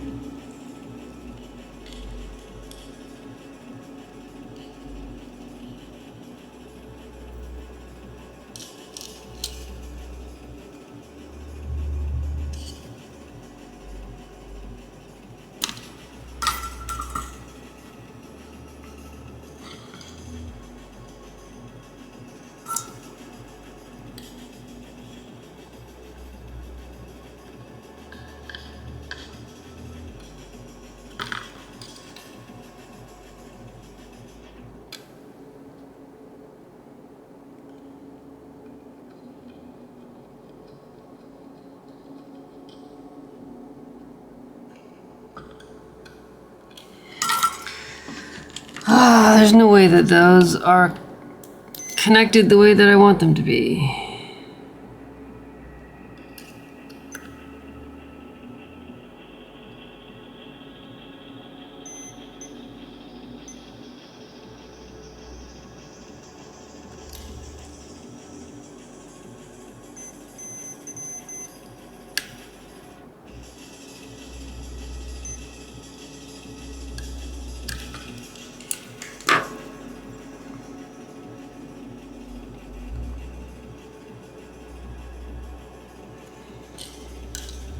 Okay, a trick we can try to bridge this gap is to put a little piece of wire in there.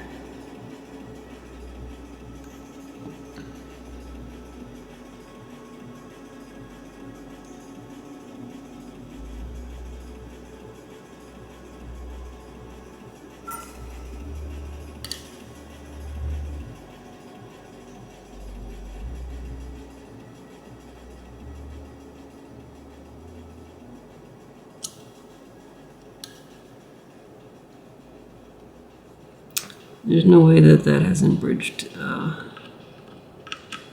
pins that we don't want bridged. Yeah.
motherfucker.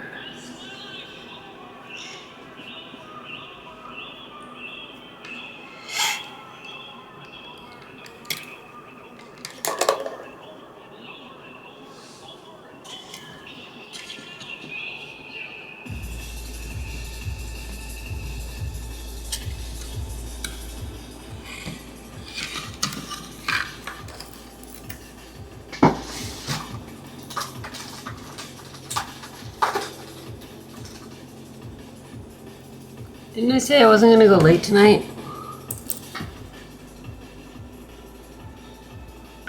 I did say that. It's a rhetorical question.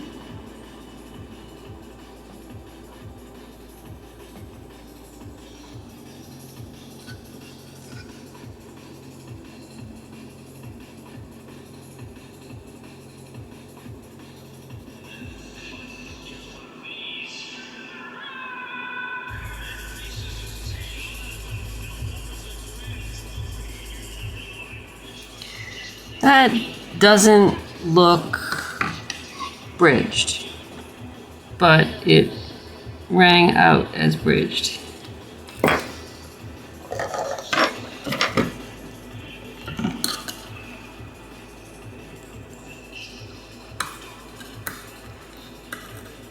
Okay, that's ground. Okay, those are definitely not bridged.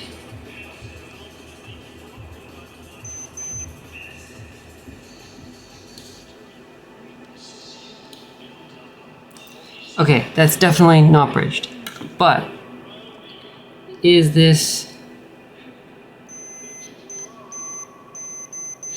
supposedly connected?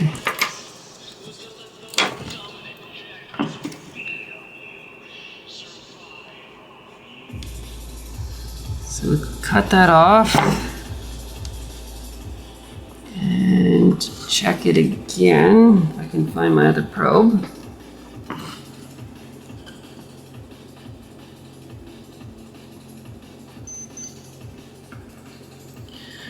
Double check that we aren't shorted. We aren't shorted.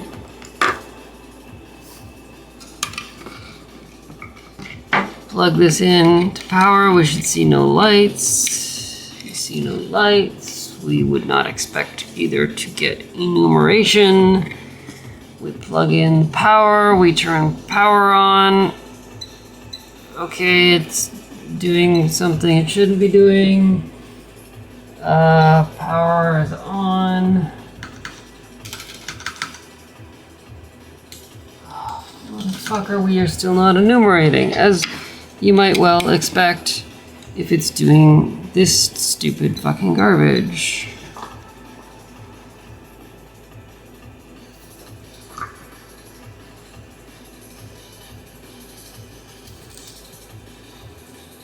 Okay, so I totally fucked it up. The question is,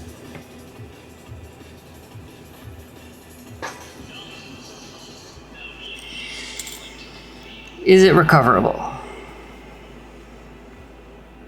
Why do I do these things? I need to not fiddle with things. I make them worse.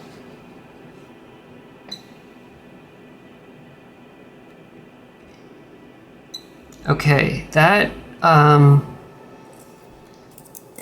didn't have the LED come on.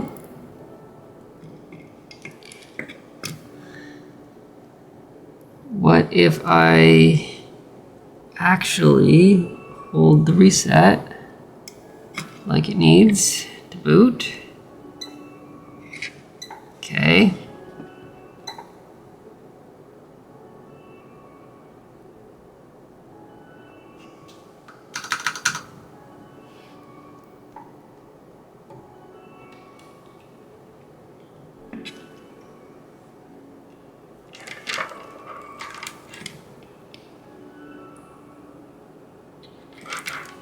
Okay, so CPU is running.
wasn't the problem I wanted to be solving right now. God fucking damn it.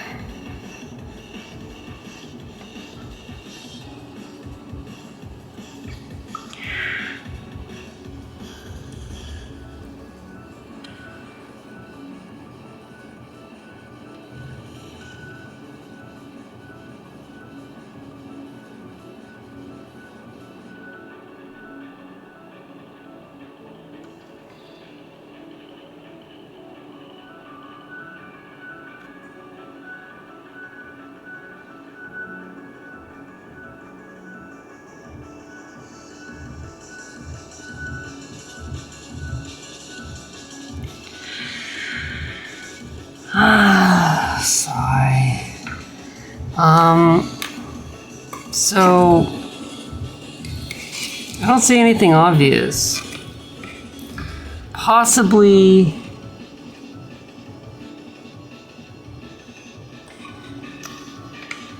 did I move the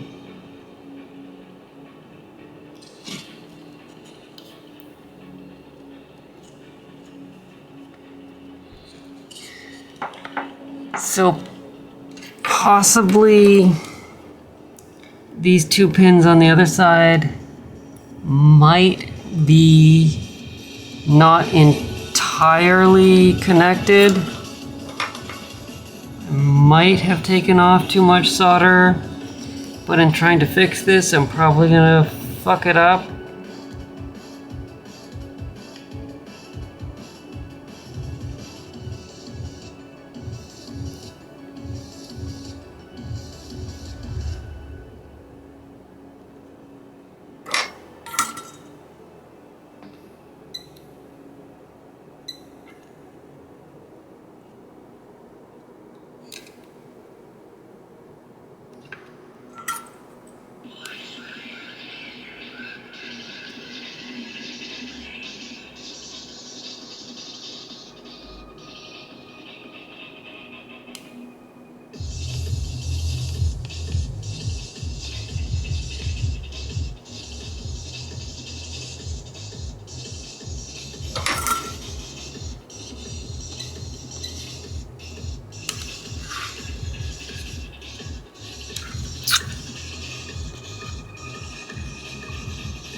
I don't see anything.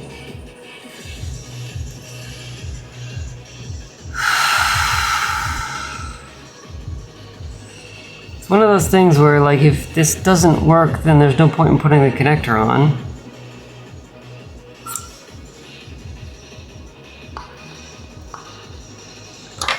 I was thinking of, like,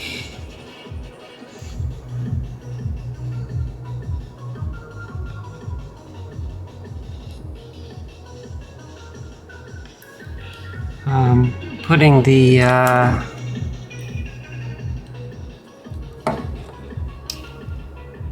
front panel on just to see what it looks like.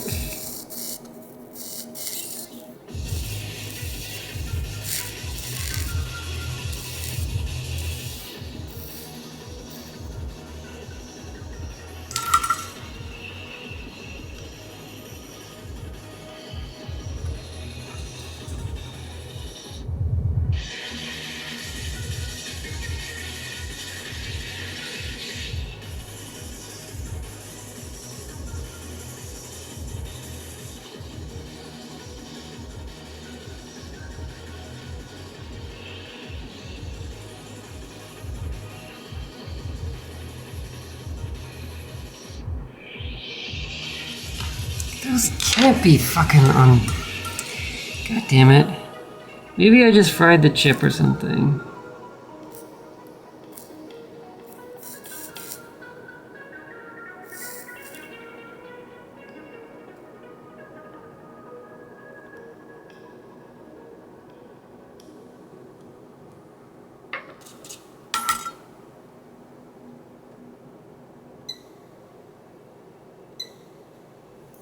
Mother shitter.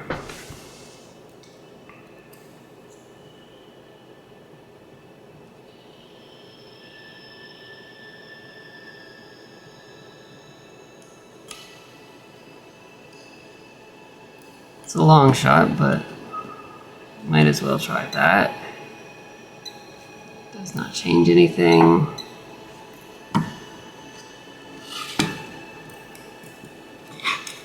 Suppose I could have fried that, so could take that one out.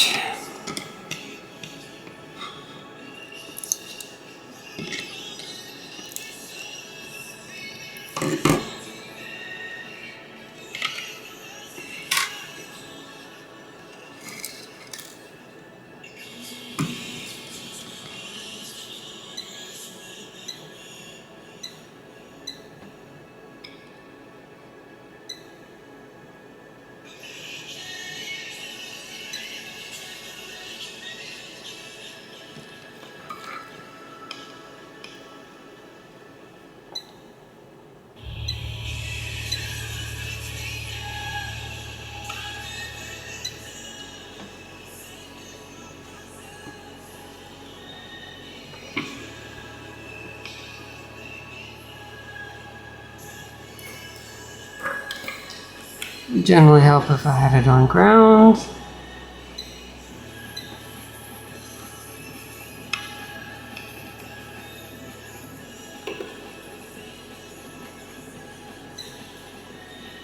Okay, so that it probably is starting, and then it's like, oh, it's stopping because this chip is out.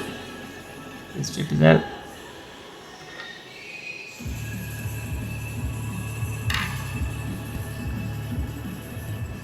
That's what it looks like on the scope.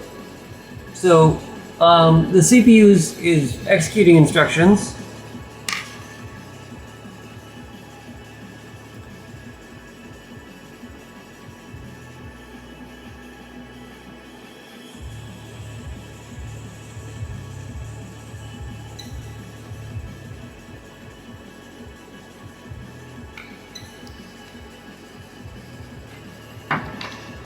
If the FTDI is working as it is, then we should see it enumerate still, but we're not.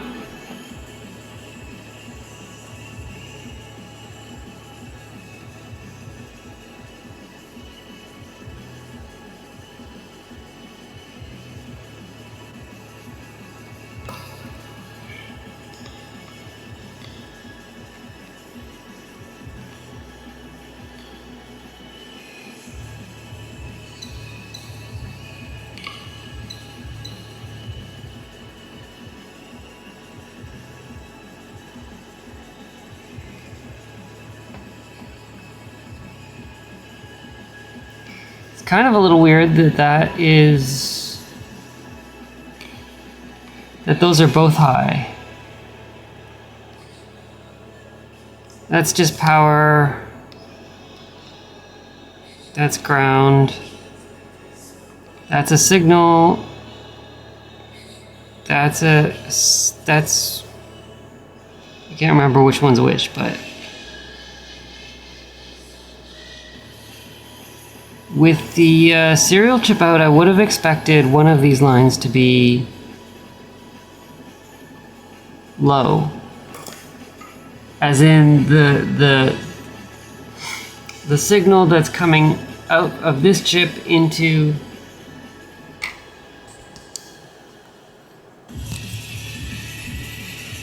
the signal that's coming out of this chip and going into the FTDI. Put that back in.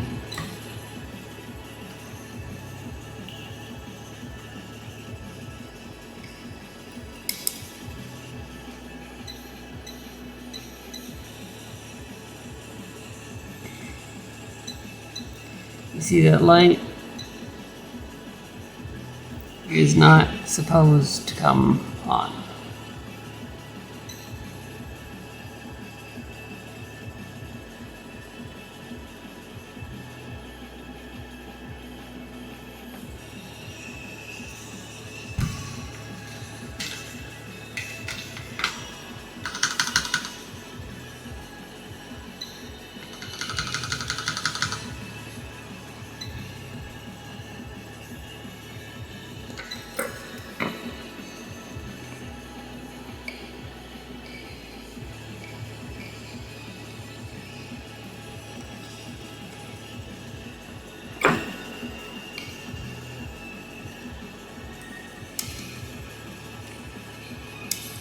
That showed some data.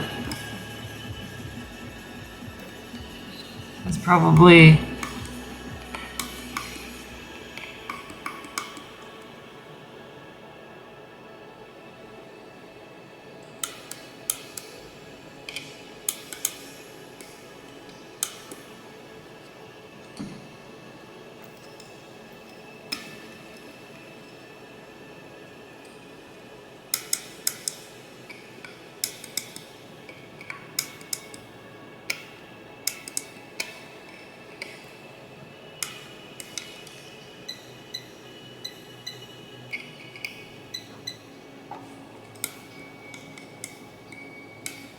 there we go. So that's showing some data.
And of course, now it's not doing it.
So I have a feeling that I have I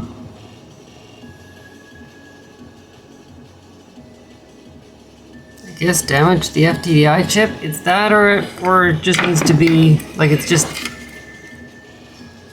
got some kind of electrical problem.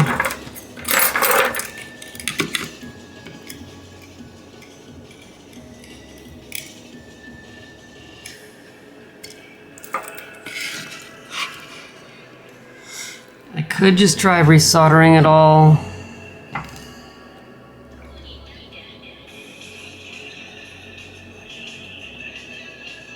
Suppose it could be the flux.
Before I do this,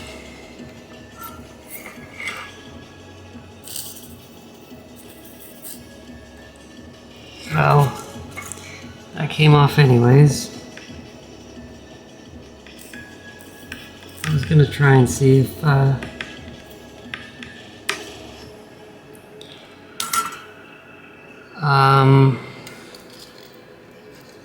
if I do this,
yeah, that was a long shot.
Oh, that was fucking bad. I am super fucking smart.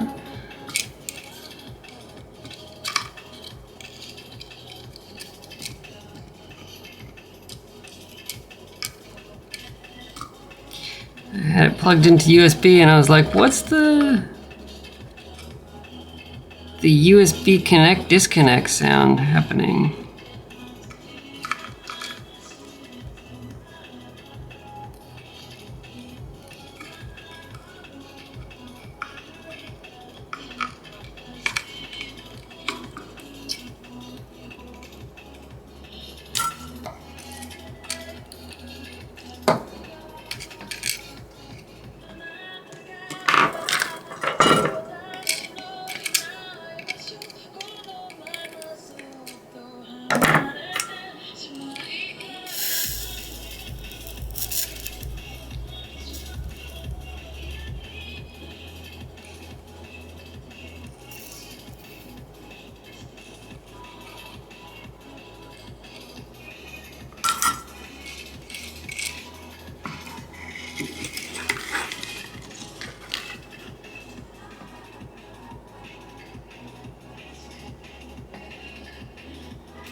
What a mess.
See, it still ends up taking 400 milliamps, which seems too high.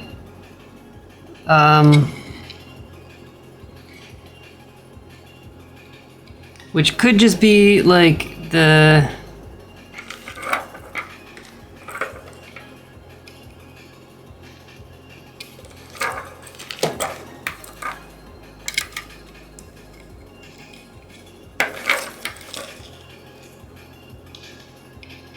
flux or something. Okay, CPU's running. We have no problems there. We don't have a short here.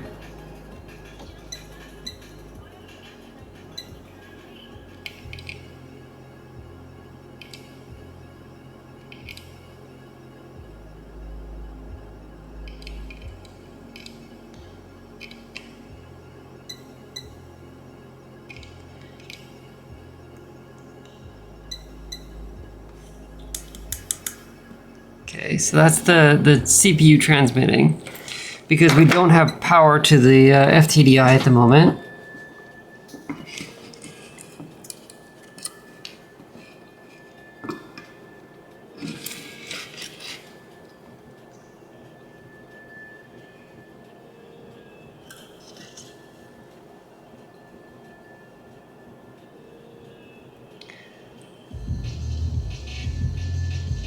I'm thinking of just like trying this again.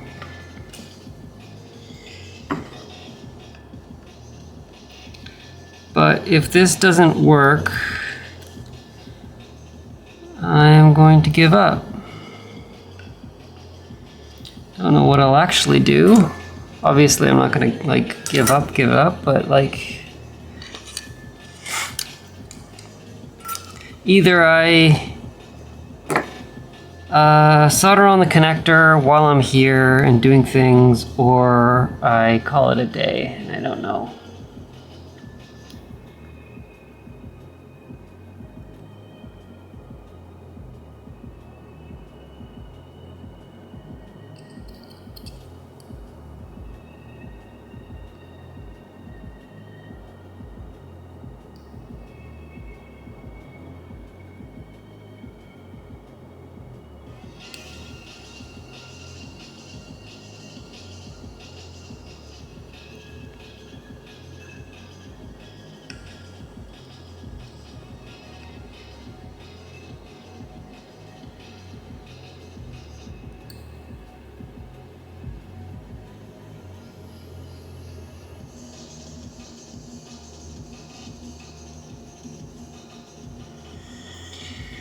Yeah. Elena says, giving it more attempts on another day. Yeah. Yeah.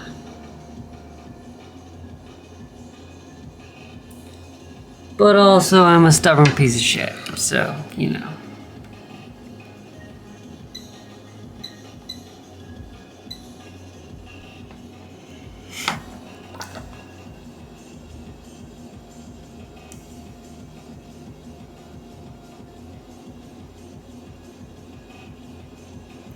I hate ending streams here, though. I hate, like, just giving up. I mean, part of me is thinking, like, if I've got all the soldering shit out, might as well put the connector on, but at the same time,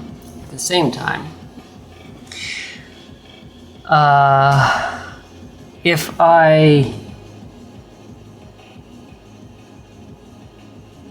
have to take this chip off anyways,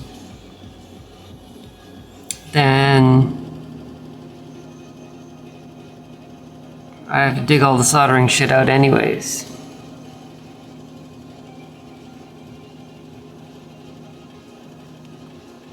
But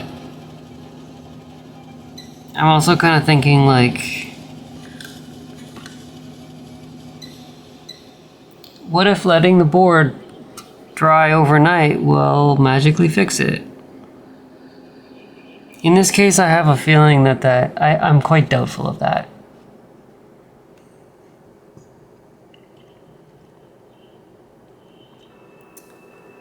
I should not have done this, because it was all fucking working.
Oh, I fucking hate this stuff so fucking much sometimes.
This is the point in the stream where I'm questioning all my life choices. Ah, fuck me so fucking much. Holy goddamn dickholes, I fucking hate this so much. I had it working. Everything was working, and then I fucked with it because I wanted to do an experiment.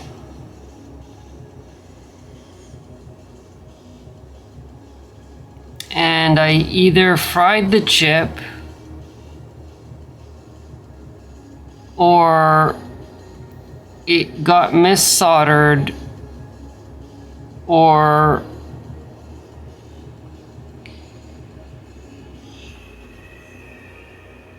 it just needs to dry. But I think frying the chip is the most likely thing that has happened.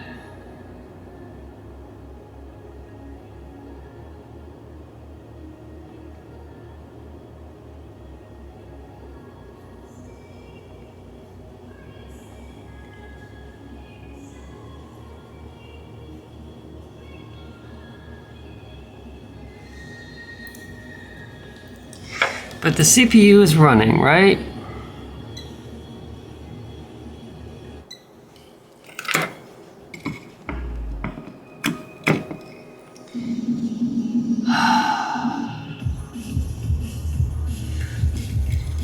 Honestly, a lot of me wants to just solder the connector on so that I don't have to do it later.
We've managed to get through another mix.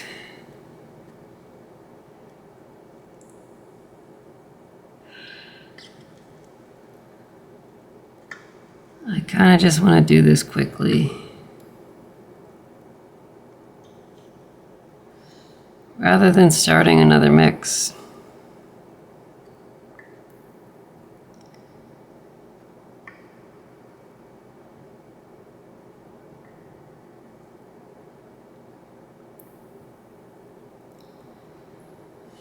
Given the problems that I'm having right now, I think it's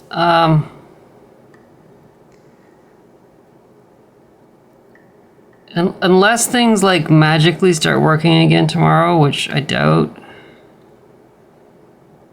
it's probably going to be Boxing Day, Thursday, by the time I get back to this.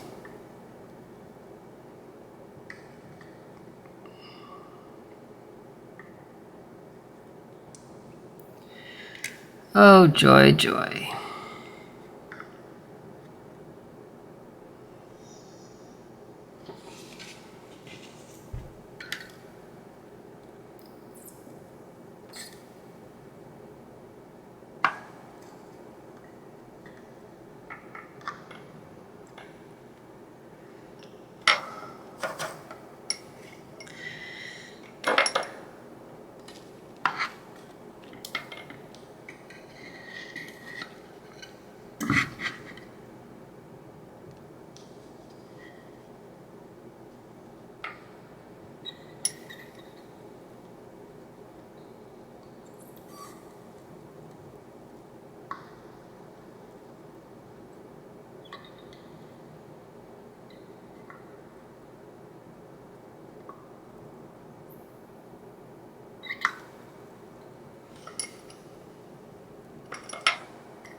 All right, that looks all right.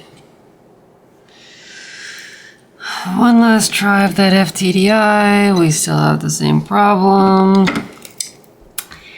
Yeah, so chances are I will have to lift this chip off if it doesn't magically start working again tomorrow.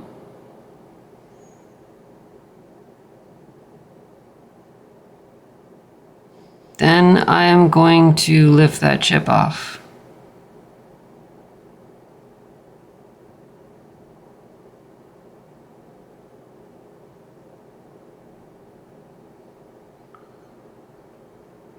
Or sorry, rather, I'm not gonna do this tomorrow. I'm not gonna be here tomorrow. I'm not gonna be here the next day. But on Thursday, I might try and fix this properly.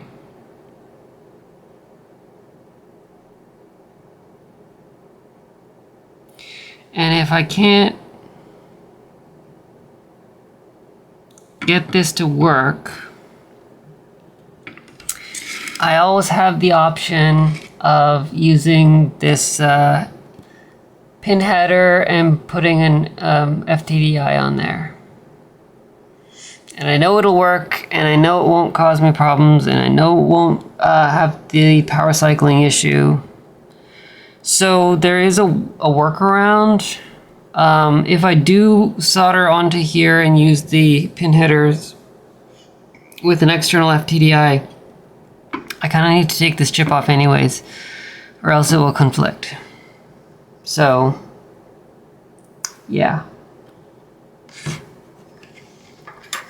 Just for the sake of showing you though,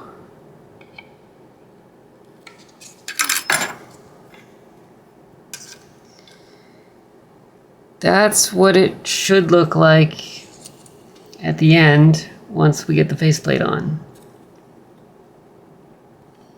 So I don't have the other buttons installed here, but I do have reset, status and run LED, and then the user LEDs and push buttons, USB here, and a second USB. And then these holes are for a handle. It's that. So I was intending to buy, like I have this kit. I was going to buy a couple more of them. It's a front panel kit for 4 HP, and then just not use the aluminum part of it, and instead put the hardware onto my faceplate. So the handle should mount fine on there. So you'd have the pull handle to pull it out of the card slot when you're ready to pull it out.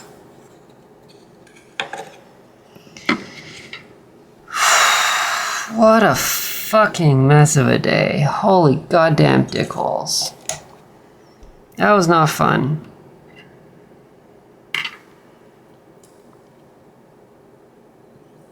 We had things working. We still have the CPU executing. It's running code. It's trying to write to the FTDI. It's just not, it's just the FTDI that's broken now. Well, that's it for today. Thanks for joining if you did.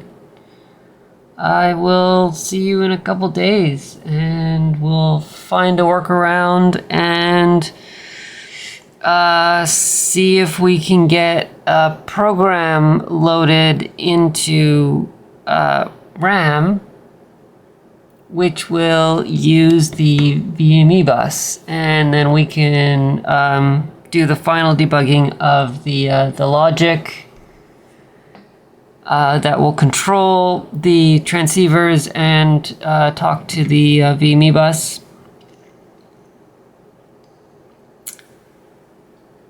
That kind of needs to be working before I try and build the next two boards. I have a compact flash card and a memory card The memory card is, as it turns out, not very useful right now because the whole point was if I have 2 of these cards, then I need the memory card to coordinate between them. But that's kind of a moot point at this point because I need to respin this board, so we'll do a Rev 2 at some point. I suppose I could build the memory card and the compact flash card, but we'll see how I feel because I can't really test them. Not easily. But yeah, this is turning into a larger project. Not surprising. It's been about 5 years to get to this point. So, not actually like working on this all the time, but like I've worked on other projects and stuff in the meantime. But overall, off and on, it's been about 5 years from my first attempt at doing Arduinos connected directly to the CPU to finally making the VME card that I was intending to make eventually.